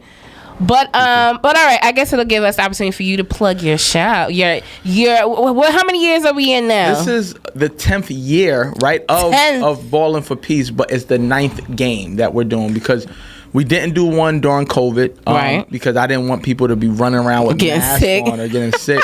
So we didn't do it, but this is our 10th year in existence as Ballin' for Peace. How do you feel from... But it's like WrestleMania, so it's WrestleMania 9. It's Ballin' for Peace 9. I mean, listen, people shit on WrestleMania 9, but funniest fact that I realized, so WrestleMania 9 was... Did you see that? I love the documentary. Oh my God. I love the documentary. I was about to tell you, if you haven't watched it, watch it. Because when they had fucking showed Nick Khan being working the event to now being the top guy, like, that's crazy. What? That's crazy. And to see some of your legends and stuff like that, even Taker. Or just even the background, how the whole thing with the whole, how they try to sell the eye shit with Hogan and how everybody thought Macho hit him. Even I still think that, but that's neither here nor there. But no, people give WrestleMania 9 shits, but it's not the worst. They give it shits because of Hogan. It's not the worst WrestleMania. But I mean, that ending is the shits, but that's Hogan being Hogan. But yeah, we're back. Ballin' for Peace, the 9th annual. We're at John Jay College. Last year we were at John Jay. I brought it back because I love the fact that I can have the vendors and the action going on in the same space. We have the other court where they have a divider. We put the divider up, and all the vendors. It's almost like you're walking into like the vending station. Okay, yeah. And then going over there with the fans and everything like that as well too. You have the upstairs as well. So it's pretty dope. So we're back. What's going to be different with this one? With it being your 10th anniversary. We're going to say 10th. Yeah, no, 9th. Because 10th, I'm going to do something. Okay, so this isn't to do a big year. Okay, fine. The 9th annual. So what's going to be different this year? So the change of it this year, we're having a free clinic with the New York Knicks. They're going to be doing a free clinic for some of the kids before the game starts. And then we're also going to be doing, we have our high school all-star game. Okay. Elite 32. So we've always had like a high school game, but we actually started with like middle school when I used to have my team, my H12 basketball team, and they would play against another team. That's how we started. But this year, we're taking like the MVPs who played in our Winter Classic with their real schools. What high school you went to? It's a long name. I went to the Bronx School for Law, Government, and Justice. Okay. And what high school you went to? August Martin. So we'll have August State. I went LGJ. You could just say it's August Martin played. So we had them in our tournament. The MVP who played in our tournament, we're having them play in our All-Star game. Like stuff like that. The Cardozos and the boys and girls. Okay. So the MVP who won MVP. You got Melo's son in the tournament? Melo's son no longer playing in any of the high school All-Star games because he signed to Syracuse. And, you don't want to get him hurt or anything like that. But I saw I refereed the Aces high school All-Star game at like 2 days ago. 2 days ago, literally, on Wednesday. Me and Smush Parker, who used to play with the Lakers, me and him was refereeing the game as well. Smush be reffing? Smush is a ref, too. We're both college refs. And I'm not sure I should like downplay Smush Parker. He refs. He wanted to get into the NBA. He wants to get in the NBA as a referee. Actually, speaking of that, to get in the NBA as a referee is harder to get into the NBA as an actual player. What? There's only 74 referees in the entire NBA. And only 74 referees total. Process. Wait, so does that include? Does that include? Crazy. And there's 3 refs on the court at the same time. What do we mean by NBA? Right? Do you mean that? The entirety, meaning that WNBA underneath the umbrella and D-League. Oh, okay. So 74. Each of them got their own set? WNBA has their set of wrestlers, referees, and then you have what would you mention? WNBA D-League. And the D-League has their own. So like the D-League, right. You go to D-League to the NBA, the WNBA. It's kind of like. It's a whole pool of like referees. For me, it's a whole nother game. Like me, my journey of playing Division I and going overseas was super tough, and then trying to go to the NBA where only 450 players are in the entire. I never knew there was that little. That's it. So that's why when you making people like he's a bum, that dude will give you 1,000,000 points. He'll kill you. Like Brian Scalabrine, the white dude. mamba. You saw what he did to my boy George. Yes, I just want to say that. Yeah, he left him on 0, son. George couldn't guard him, son. You know who George is, right? 0. You know, 14th Street legend. So listen. Told y'all basketball not my thing. If it ain't wrestling. So it's very tough. So officiating, me and Smush, we're on this journey to try. I don't really care to make it to the NBA. Smush Parker? Smush Parker. Mine's is I do Division 3 and Division 2 right now. I want to make it to Division 1 because I played Division 1. So that's more than likely going to happen. But remember, it's way more schools. Right now, there's so many more schools than only 30 teams in the NBA. That is true. So you have 405, and teams or schools that can get you the high. So is it a full-time job? Nah, it's not my. If that season, yes. Because if I have a full schedule, so the ACC, people don't know this. Like you ref Duke, North Carolina games, like $4,000 for one game, bro, as a referee. So it's four racks per game. So if you get a 40 game season yeah, bro, you get a lot of games. Damn, I wonder what position. I have a friend of mine from college. He actually is an assistant coach. I want to say he needs to become a ref. I think I want to say it's for Norfolk State though now, because whatchamacallit. My guy Rob Jones is the head coach at Norfolk State, but he does the women's team. Okay. He's the women's assistant coach. Okay. But he's been there. He's been D1, yes. Or is D1 double A? Because whatchamacallit, who? Double A is only in football. What's his name that now is the coach for the football team? Well, I know there. Shaquille O'Neal is the general manager at my school now of basketball operations at Sacramento State. And Michael Bibby is now the head coach at Sacramento State. I did read that about Mike Bibby. I went, so that school. So he's the GM of the Sacramento Kings? No, Sacramento State. No, because I know that he's working with the Kings. And he works with the Kings. Oh, my bad. I'm He has some ownership in the Kings as well. Oh, it's ownership. Okay, and I think his son is transferring to Sacramento State as well too. Oh, Mikey isn't he at Williams LSU? just transferred to Mike. You remember big Mikey Williams? Hell yeah. So he's now playing for Sacramento State, and the connection with me and all that is that's where I played and went to college, and I led them in scoring. Broke 3-point records, steals record. Okay, Coach Carter. So now I'm like, so when that happened, 9 times people like, well, you went to San Diego State? No, it's Sacramento State. So now everybody knows about the school because Bibby and Shaquille O'Neal, and they know me that I went to that school. So now it's like, yo, I'm like one of 2 people from New York to ever go there and play basketball. It's either you know or you don't know. So me on these podcasts for years, they're like, yeah, I'm Sacramento State, and now you need to talk to Undertaker. You got to find Taker because he played ball. Someone said this, right? Mm-hmm. And who are the nicest? What wrestlers you think are the nicest hoopers? Great question. I think Damian Priest. Facts. I think he can Hands hoop. down. He just has like a athletic build. I think that because he's an athlete, I think he could play a little point guard, and he seems like he's like gritty. I think Chad Gable, he'll be able to play like the point guard position. I can see that. And really like he'll be like McConnell, TJ McConnell, who's on Indiana. Yeah. He's like a little pest. I can see that. So my starting 5 wrestlers, I think that who could really hoop. Like in today's wrestling, or today's fine. Okay. If it's easier for today. It's easy for the fans. Yeah. I definitely think. Seth Rollins can't hoop. He ain't got no ball playing. I don't think Seth could. Shout out to King Troy, my guy though. He's the one who gives him all the outfits, and everything like that. I remember you saying that last time. Yeah. But people keep growing and people get better and better at their crafts. But I don't know. That's a pretty tough question. I think Kofi could play some ball. I think Kofi King. No, Xavier Woods. I think he could play a little bit. Yeah. He might. You know what I'm saying? He seems like somebody who could play ball.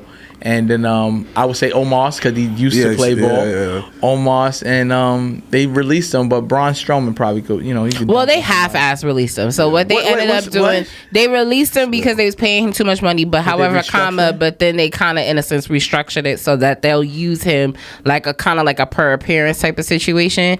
And also he has that. It's not a cooking show, but it's like a traveling foodie show that's gonna come on USA Network. And the thing about Braun Strowman is just like he lost, I think, 12% of his feeling in his leg. Yeah, his nerve. He got nerve damage. So like this is why he limps now. Yeah. He doesn't move at the same. But you can see because it's like, yo, bro, you doing the same move, and then you doing the choo-choo train thing around the ring. It's like, bro, it's not the same. Sit that ass down. I'm not trying to shit on him either. No, sit that ass down. So they.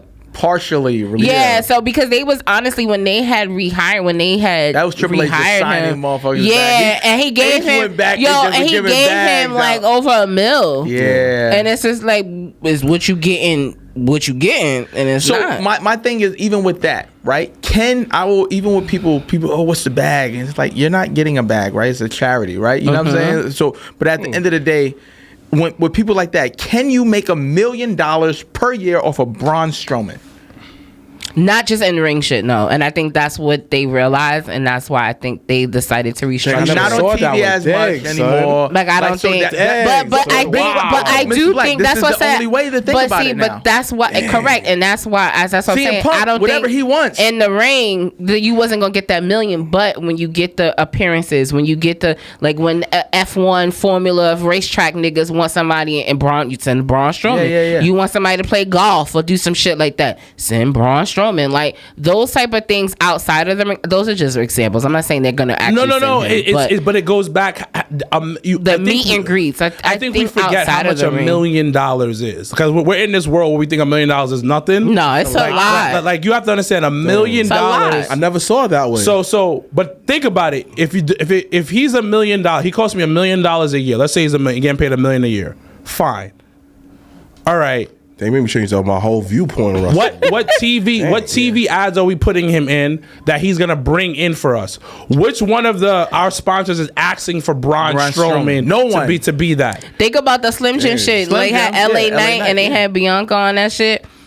LA was one of the hottest. He was the hot. Yeah, they sponsored I think one of the matches, and when he drove the Slim Jim car. Yeah, they want LA Knight. Remember that? I never. So in wrestling, you have to make yourself hot to be able to earn your keep.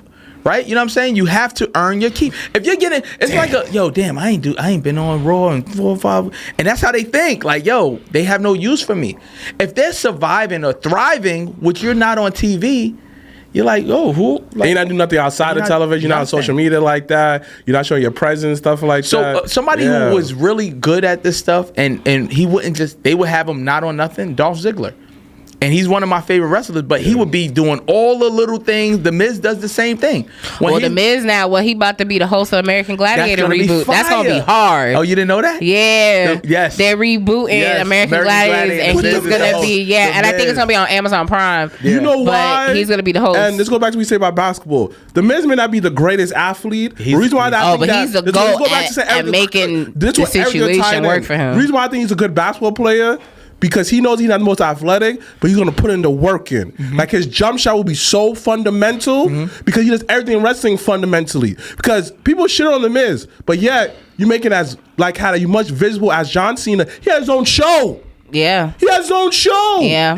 I'm not talking about a bunch of Tola Divas. Nah, he had his own shit show with his own family. Yes. And that's actually why, for the most part, right. I actually like and enjoy him with Mello. And I know some people were on the internet like, why they not using Mello? And it's just like, first of all, he's on TV every week. And even now with him and The Miz, the whole him winning the Andre the Giant Battle Royal thing, and then that, for the most, everybody's like, oh, that shit ain't nothing. But then now they walking around talking about he the 10th wonder of the world, and he got a whole chain, the Andre the Giant chain that The Miz gave him. Like, certain little things like that is what I've enjoyed. You have to make yourself relevant, because you gotta keep people, you gotta stay in people's minds, because it's just because you said something about, are you worth $1 million, right? Mm-hmm. I'm comparing him when he was with Vince, and now with Vince, Miz TV was on every fucking week. Yo, now is Miz may not be on TV for a couple of weeks. Not even a couple weeks, 2 weeks. Next thing you know, the Miz will pop up, be on there every single week. Yeah. You might, the Miz is this thing. It's because you have to understand there's too many superstars now. Yeah. And the thing is, it's all about money. It's always been about money, but now it's even more about the dollar signs. It goes back to the beginning of this whole podcast where we talked about TKO. Mm-hmm. What's the return of investment on this superstar? Now, we can pay Braun a little bit because we fuck with Braun. That's where the family style comes in. Yeah. But he has a show coming out. He'll do appearances here and there to kind of offset the fact that we're paying him and stuff of that nature. But it comes down to it, like, how much merch are you selling? Because there was a conversation that, The Rock says a billion stories. I love The Rock. But there was one story that he talked about when he talked to Vince, and he was asking Vince. I'm kind of off The Rock, but he's asking Vince for a raise. Kind of off him. He was asking Vince for a raise. He wanted to get paid as much as Stone Cold. And then Vince said, how are we going to do that? Go read the books, go talk to the financial guy, and come back to me. And that's what it is. It's like, how much merch are you selling? How much people are asking for you? It goes back to the other conversation. How much clicks are you getting online? Are you that person? Are you that guy? Now, the booking plays a factor in it. Other things play a factor in, like the fans' reaction, all of that. But there's a reason why Chelsea Green's on TV every day, every week. The whole team. I went from this because she was very much accident prone back in the day, but now the United States did you of see Chelsea that fight with her and Penta? Yeah, from Lucha Underground. That was crazy. Yeah. I didn't know she could like. Yeah, no, she get down like that. So that goes back to AEW though, because Edge, I didn't know the nigga was fucking injured. Like, let's say hypothetically for numbers, say he getting paid $2 million, right? That's crazy. Where's the return on that shit? Because they're not selling out. They're not doing anything. Not even merch. Like, I go on AEW. AEW look at the toys, right? The toys are not really moving like that. They had a special pack. How about the video game that they had? They're not moving like that. The toys. There was a special edition. Let's really go there. Wheeler Yuta, blood. He was bloody. This shit's still online for $50. But now, like someone like Edge, why not AEW Edge toy? Mercedes Moné, AEW Edge toy. Why was it Penta every fucking week? All you doing? Mad people why was was like, there no mask at these events? You're not getting returned back. But they wasn't. But also, that wasn't their priority. Like all those people that you listed in terms of doing things outside of the ring and being doing that, like with Penta, that they wasn't a priority. They Penta and his brother was never a priority. Yeah, no one saw just wrestlers. No one saw. Yeah, even with the whole Hurt business. But also, and you know, it's so funny. What do you think about that? I feel like how there's too much money left on the table with that one because. Are you talking about WWE? Well, the Hurt business, the Hurt syndicate, the Hurt business never really got to do what it's supposed to do during WWE. But I thought they were going to do that with. The Street Profits. Right. But that's a whole other story because the Black Towel, that's a whole story. But I feel like a lot of times AEW, they get there, they get the bag, and I feel like they just stop breaking that glass ceiling. That's Tony Khan. I don't think they respect Tony Khan enough. No, it's not even that. I don't think they do. I think it's you can play a factor in that, but it's also you can call Vince a dick or whatever you want to do. But he made sure that you had to do what you had to do. But it's also, you got to understand the way he was moving. This is Vince's own money. This is not Tony Khan's money. Dang. This isn't his money he's playing with. Dang. This is my father's money. Is AEW losing every year? Yes. Yeah. They know that. They have to. They know that. What about these? So I'm not gonna say it's and things like that. But it's still not enough to cover. I know, correct, because you got to think it took them. Make profit. The amount of money it took them to make that video game, they never saw back. They didn't even probably see half of what they spent on that video game back. And yeah, Warner Brothers gave them the bag for, the TV deal and all that stuff. But you got to think about it. If you have, let's say, even 30% of your top guys, niggas that's on TV every week, and let's say every person you see on that fucking TV is about $1 million in a contract.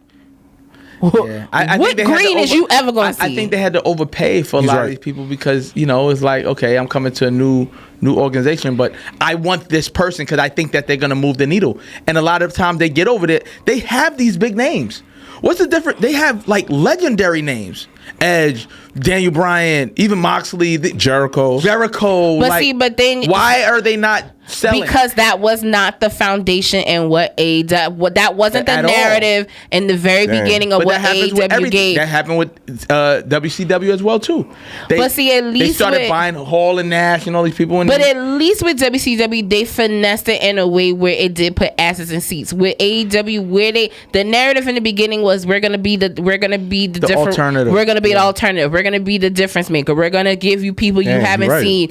And then literally 2 years, after Cody left, dumb niggas said, nah, actually we just gonna need more names of people to get people in the doors and do it that way. And that's not gonna work because now you got the clash of the people that's been there day one with the people that is already established and not gonna. What can help AEW? But I don't think that's it though. I don't think that's necessarily it. What it is was that they're actually in a good spot right now. It's just that people don't watch it anymore. That's the problem. So, because I watched it this past Wednesday. It wasn't bad. It was actually pretty good. Yeah, that's what I'm saying. But they had fell off so hard, and it happened rapidly though. But it happened rapidly. It happened rapidly because of it wasn't organized. Really, the real problem behind the scenes, and everybody says this about AEW. He's too nice. No, he's too nice. That's one thing, but it's not even that. It's unorganized. They did some dope stuff that the after matches, the interviews and all the post game. I was like in awe with that because we didn't get that was the fire. unorganized. So that I'm so glad you bring it up, and then I guess we can talk about this because this is a wrestling heavy weekend. Yeah. Believe it or not, because we got Saturday night main event. Well, tonight is SmackDown. Tomorrow night is Saturday night main event in Tampa, and then Sunday Double or Nothing in Arizona and NXT Battleground in Tampa, Florida. Sunday night as well. Wow. Yeah, it's a wrestling weekend this weekend, but. I'm trying to understand how the fuck you brought Gabe Kidd out 2 weeks ago to save Mox in that steel cage match, and the niggas aren't in the match. But that's what I'm saying. It's like that don't make no sense. But the thing about it doesn't make sense, and a lot of stuff doesn't make sense. That checked me all the way out. Same thing that WWE saw does. it and I said, something WWE does a lot of time. They don't explain anything. But where. I was gonna say something. They actually over-explained something. The only thing that didn't make sense, and I'm gonna say it, Dwayne "The Rock" Johnson doing that with John Cena, and that doesn't make sense. Because he needed to save Elimination Chamber. At the end of the day, what everybody doesn't want to understand, I fucks with Triple H. I fuck with what he's doing, but shit is getting stale. And nobody wants to admit that. With certain things, everything.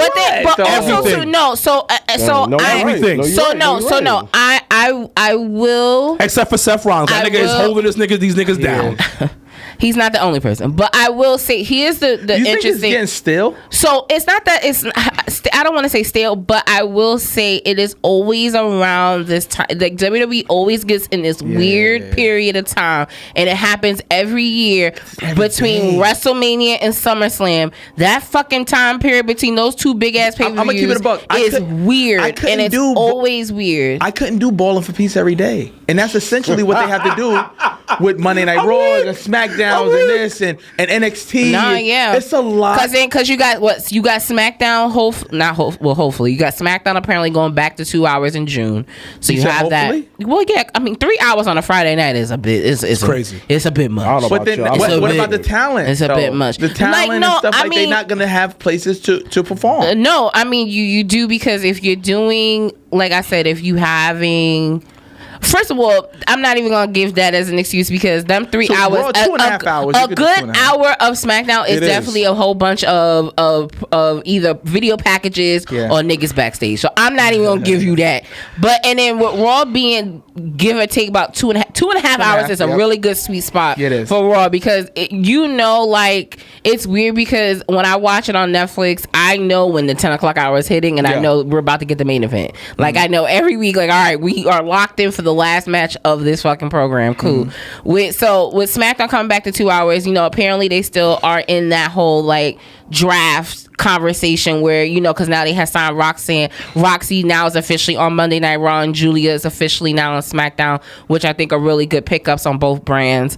But like I said, this is a weird period. So I do agree with you where I'm just like, I don't have that like I gotta watch it every week feeling. I don't have that feeling like I did for the past few months. So I do kind of understand where that stale feeling is, but I also do know, and I'm aware of WWE being in a weird ass time period between WrestleMania and then WrestleMania being so late this year versus where it's been a little earlier, versus then now you have all these other pay-per-views in between, because now you have Saturday Night Main Event, because they entered that into the realm this year, so that's new.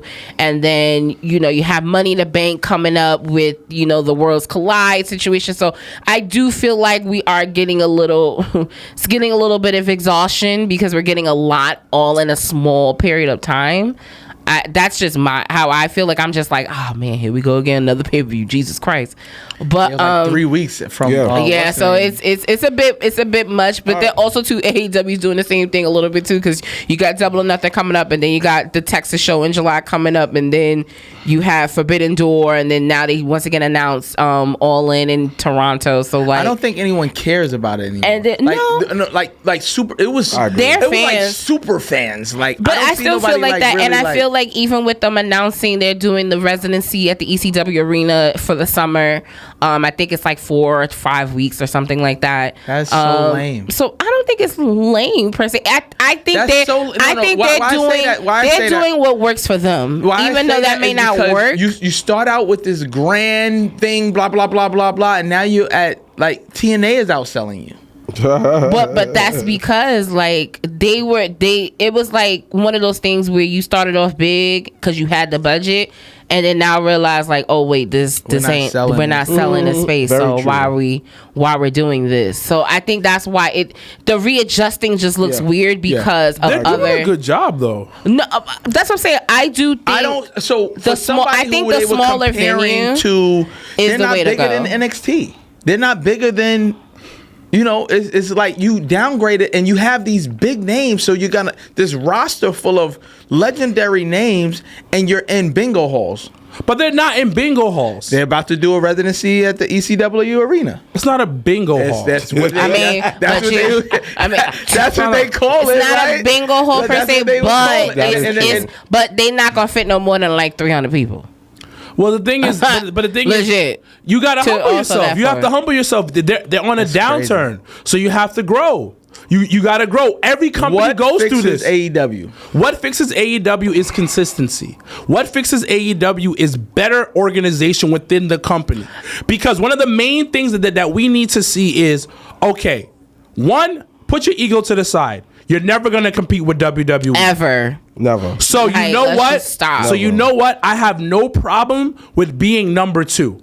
That's the first. They're thing. not even number 2. No, but hold on. TNA is number 2. But hold on. Pretty much. All right. We want to be that number 2. So we need to set a standard.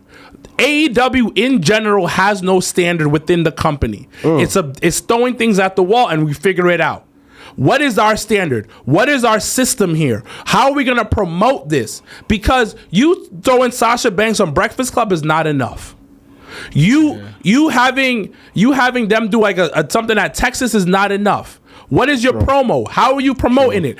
What influencers are you getting involved? You got that guy with the Italian guy. I forget what his name. With Boom, son, yeah. Boom. Oh, you know what? You know what? When they were in Newark, that shit popped. It did. Yeah. That shit popped. It did. So you know what? If you want to continue to do that, let's make that consistent. Now, take that fucking belt off of John Moxley. Please. They should have. But no, you know what it is though. I would have rather the honesty and just said, "Listen, we gonna Moxley just gonna be champion until Darby finishes climbing."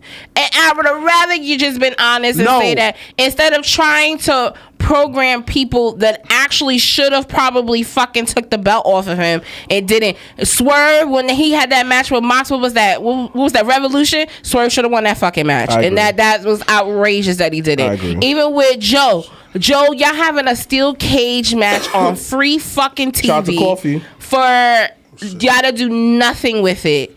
Yeah. And then that's even why I was even more upset about you announced the Anarchy in the Arena thing. Cool, whatever. And then, but then you don't have the nigga that started the chaos that was in the match. So to your point, we're gonna get to it. So to your point, I do agree. They need to work on their consistency, and also their fucking production sucks. Like the just simple shit of cues of how to make an actual TV show better. Okay, bye.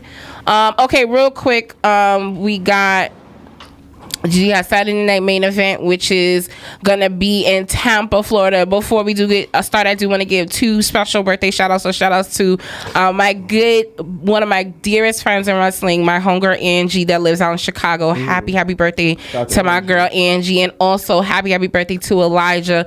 Been always supportive of the Jobbertears podcast. He actually, I believe, is going to be in Tampa this weekend going to the shows. So happy birthday to Elijah, my fantasy football bro, my wrestling bro. I love you.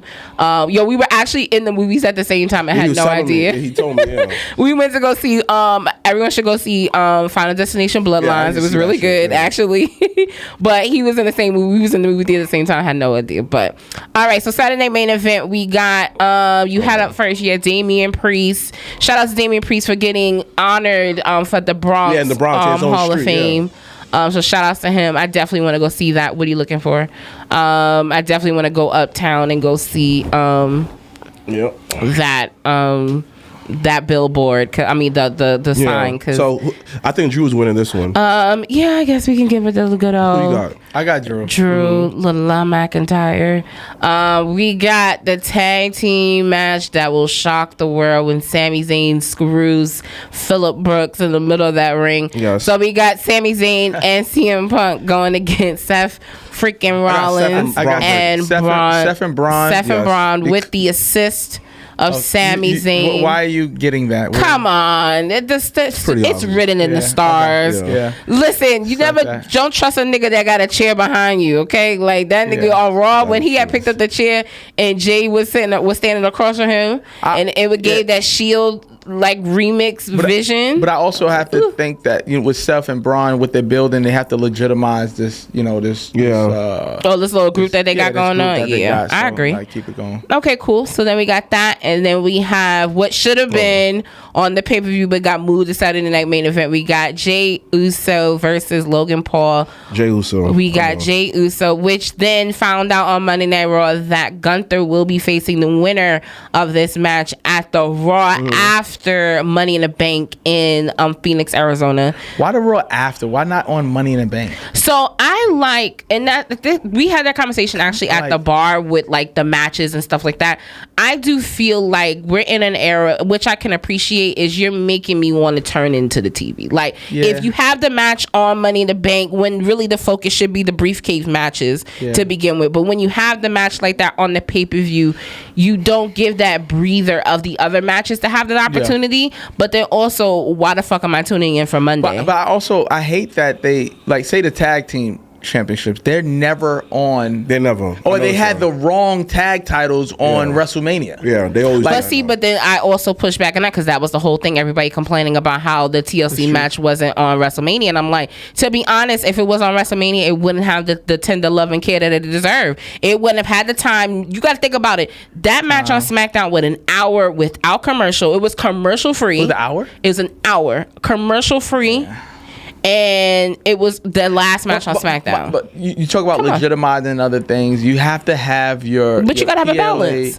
You have to have your titles on your PA. But you're not gonna be able to have all of them all at the same time. And then when you do that, you exhaust that like whole momentum of them. Like if I like think about it. Naomi and Jade could have been on. They could have been, but then when you think, about it, like a year later from their WrestleMania moment when they had last year, when they were together being Destiny's Child, to now telling that story at WrestleMania where they were friends a year ago and now they're not. That's a whole story to tell. Chad Gable when El Grande. But that's because that's the story they trying to push. So it's a give or take. It's weird, and I understand, but I also, for me, I like the fact that we now put that importance on TV, because I feel like there was always a lack of why do I also think of it from the person that's attending that SmackDown that never gets an opportunity to go to like a PLE or stuff like that that's not in their town, and now they get to go down the block from their house to go see a WrestleMania worthy match. Like I think that have that balance is good. Okay, what else is Saturday main event? The main event.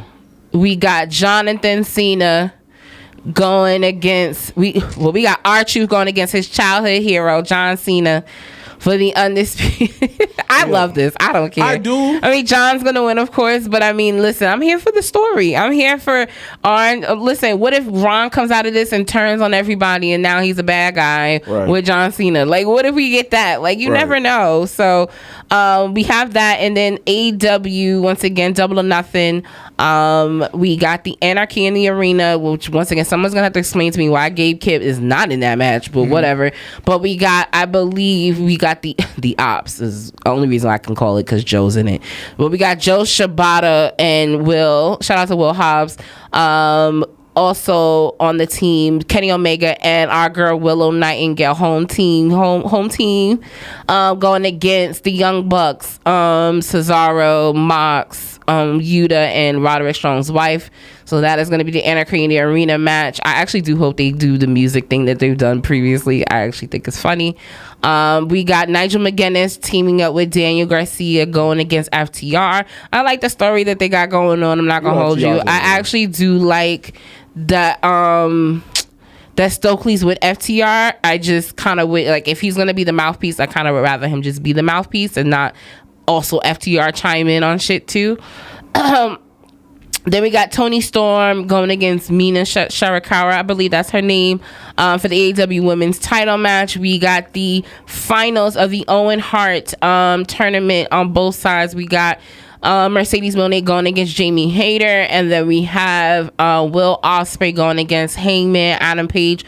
Once again, the winners of those matches will be the 2025 Owen Cup winners, and also be able to cash in their title matches at All In Texas. So we'll see what happens with that.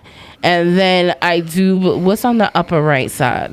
Jay Briscoe versus Ricochet. Oh, the ambulance and a stretcher match. And the Hurt Syndicate versus Dustin Rose and Sammy Guevara for the AEW tag titles, where Max will probably screw them. And Dustin did he join the Hurt? He joined the Hurt Syndicate. Wasn't it? Yo, it was a picture I saw this morning. I guess they all now they're traveling together. So there was a picture of MJF on the plane with the Hurt Syndicate hat on the flight going to Arizona. So what do you think of it before we wrap up? AEW? No, well the Hurt Syndicate and MJF. So that was one of the only things. I believe so. Is Ricochet on that card? He is. He's having the stretcher match with Mark Briscoe. Yeah, he should go over on that. Well, he's been winning. So in actuality, I wouldn't be surprised if he lost because he's actually been going. What do you think about his time at AEW? People want him on the mic more. He just seems annoying to me. Yeah, it's just Rico Booty's always just been that. But I mean, I do like that. I feel like he's able to be a little bit more creative, I guess, for himself. Out of his, which I've never seen him like this and appreciate. But other than that, I mean, he's that plateau. He's gonna hit it. You know what it is though? Good. I just, for me as a fan of wrestling, I just feel like it's nothing in me that makes it not feel second fiddle. Yeah. AEW period. It's just like I can't watch it with an enjoyable eye at times because it just doesn't seem. No, I can see that. I can understand. And I try and I watch and I'm like, man, like it just doesn't hit for me. Because when what's the name when CM Punk was there and I watched, I'm like, okay, that's Punk. A lot of people says that, and it seemed like. But legitimate. A big part of that is because the type of wrestling fan you are is just very similar. You care about the storylines. You want to invest and you want to see a beginning, middle, and end. And with AEW at times, you may get the middle, but you may get the middle, but you don't know what the beginning was. And a part of that is like, that's what I said, the production definitely could help in that sense. But I say that yes and no.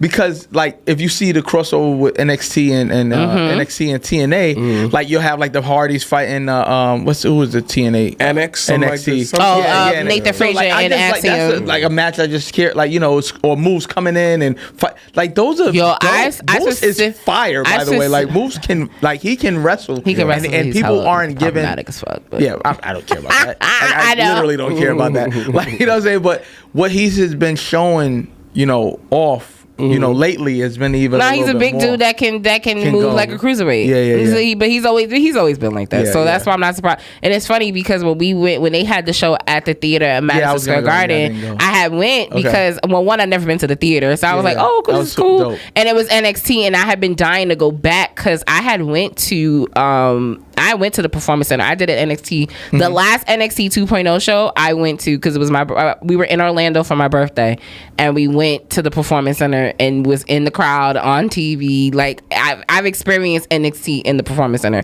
Yeah. So I was like, nah, them coming to New York, we gotta go.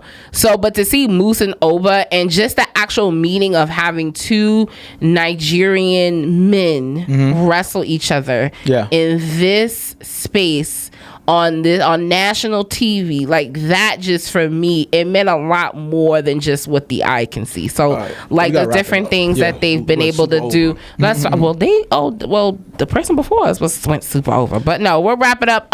Before we do wrap it up, I do want to give our lovely host that's always knows he's always welcome here on the podcast. Please make sure to let everyone know that's watching. That's nice. That's so cute. There you go. Hey, make sure y'all tune in. Yep. What you got going on? So tell us what you got going on. So we got Ballin' for Peace, the 9th annual celebrity charity basketball game that's going down June 14th at John Jay College. It's the 9th annual.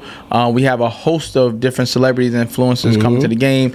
Over 40 different vendors that are going to be there as well too. We have the high school all-star game, the slam dunk contest, the 3-point shootout, celebrity game. We got different performances. G-Dep, Mano, all these people are going to be. You got G-Dep? Yeah, G-Dep. Especially delivery. Take this Christmas, money. That's my whole childhood. What's the best time to come to get all the vineyard to buy? So what's the best time to come? Come there at the start, man. You know, doors open at 2:00. You know what I mean? Be there for the, you know. Coming with us? One day. Well, I work Saturdays, so it's a little hard for me. I'm gonna go. And then the Saturday's my Monday, so it's hard. But and then the hard part is the following week is Jobber Slam. So that's when I gotta hold my Saturdays. So we gotta get that going too. The following week we have that Sunday on the 22nd we have our biggest AAU tournament. It's gonna be at Queens College. We got 64 teams participating from ages from 9U all the way to 17U.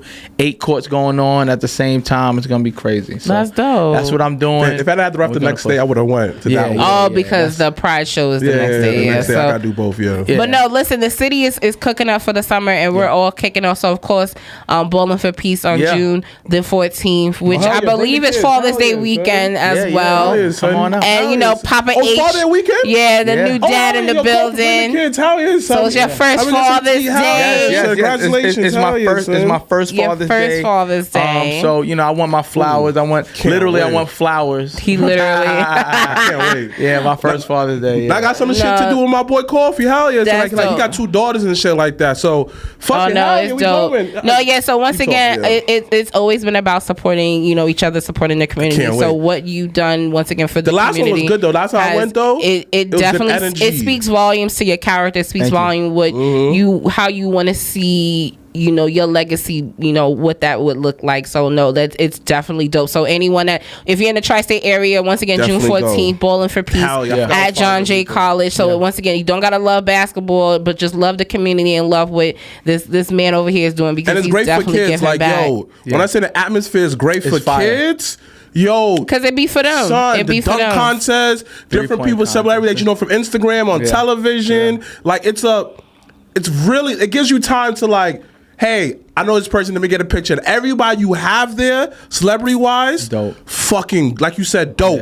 Down to earth. They really love the community, son. No, that's what it's about. That's one of my favorite events of it go to. So, you gonna see me and my boy Coffee. He might bring his daughters, but I'm definitely going. So, June 14th, John Jay College. Make sure tickets are on sale. Tickets on sale. Yeah, description right now. Pin comment, everything there. Yeah. There we go. b4p9.eventbrite.com. You can go to our website, ballingforpeace.org. Hit me up, H205 on Instagram, Ballin' for Peace on Instagram, H2O Basketball on Instagram, H2O Music on Instagram. There you go.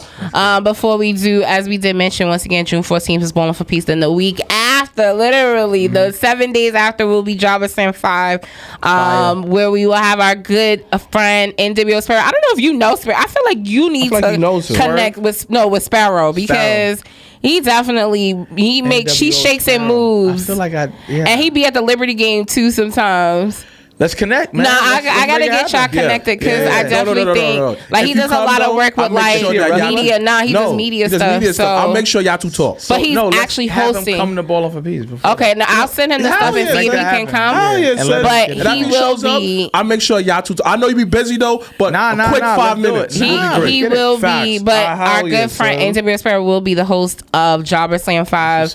We're going back to some roots. So like our first Jobber Slam, we had a lot of friends and family that had a lot of their hands on different parts of the show, so we definitely wanted to go back to that. As we did announce this week, we announced 2 matches this week. But the first one, that is the first one, is the triple threat tag team match.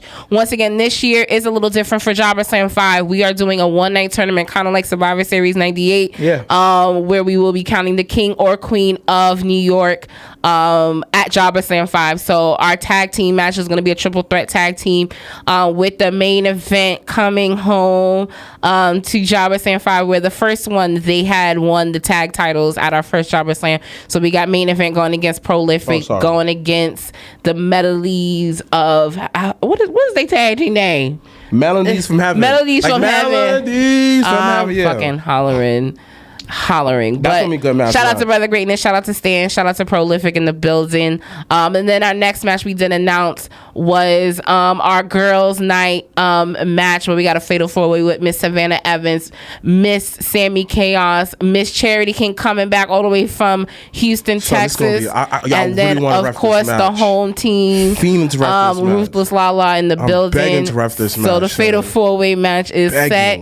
for a ladies' night edition. And then once again, we did announce our first match would be Myron Reed going against Steve Pena, one-on-one for the very first time. So we're really excited. Tickets are available on eventbrite.com. Sponsorship is still available, so you can let me know. Hit me up directly for that information. Once again, Brooklyn will be back Saturday, June the 21st. And also, so it's crazy.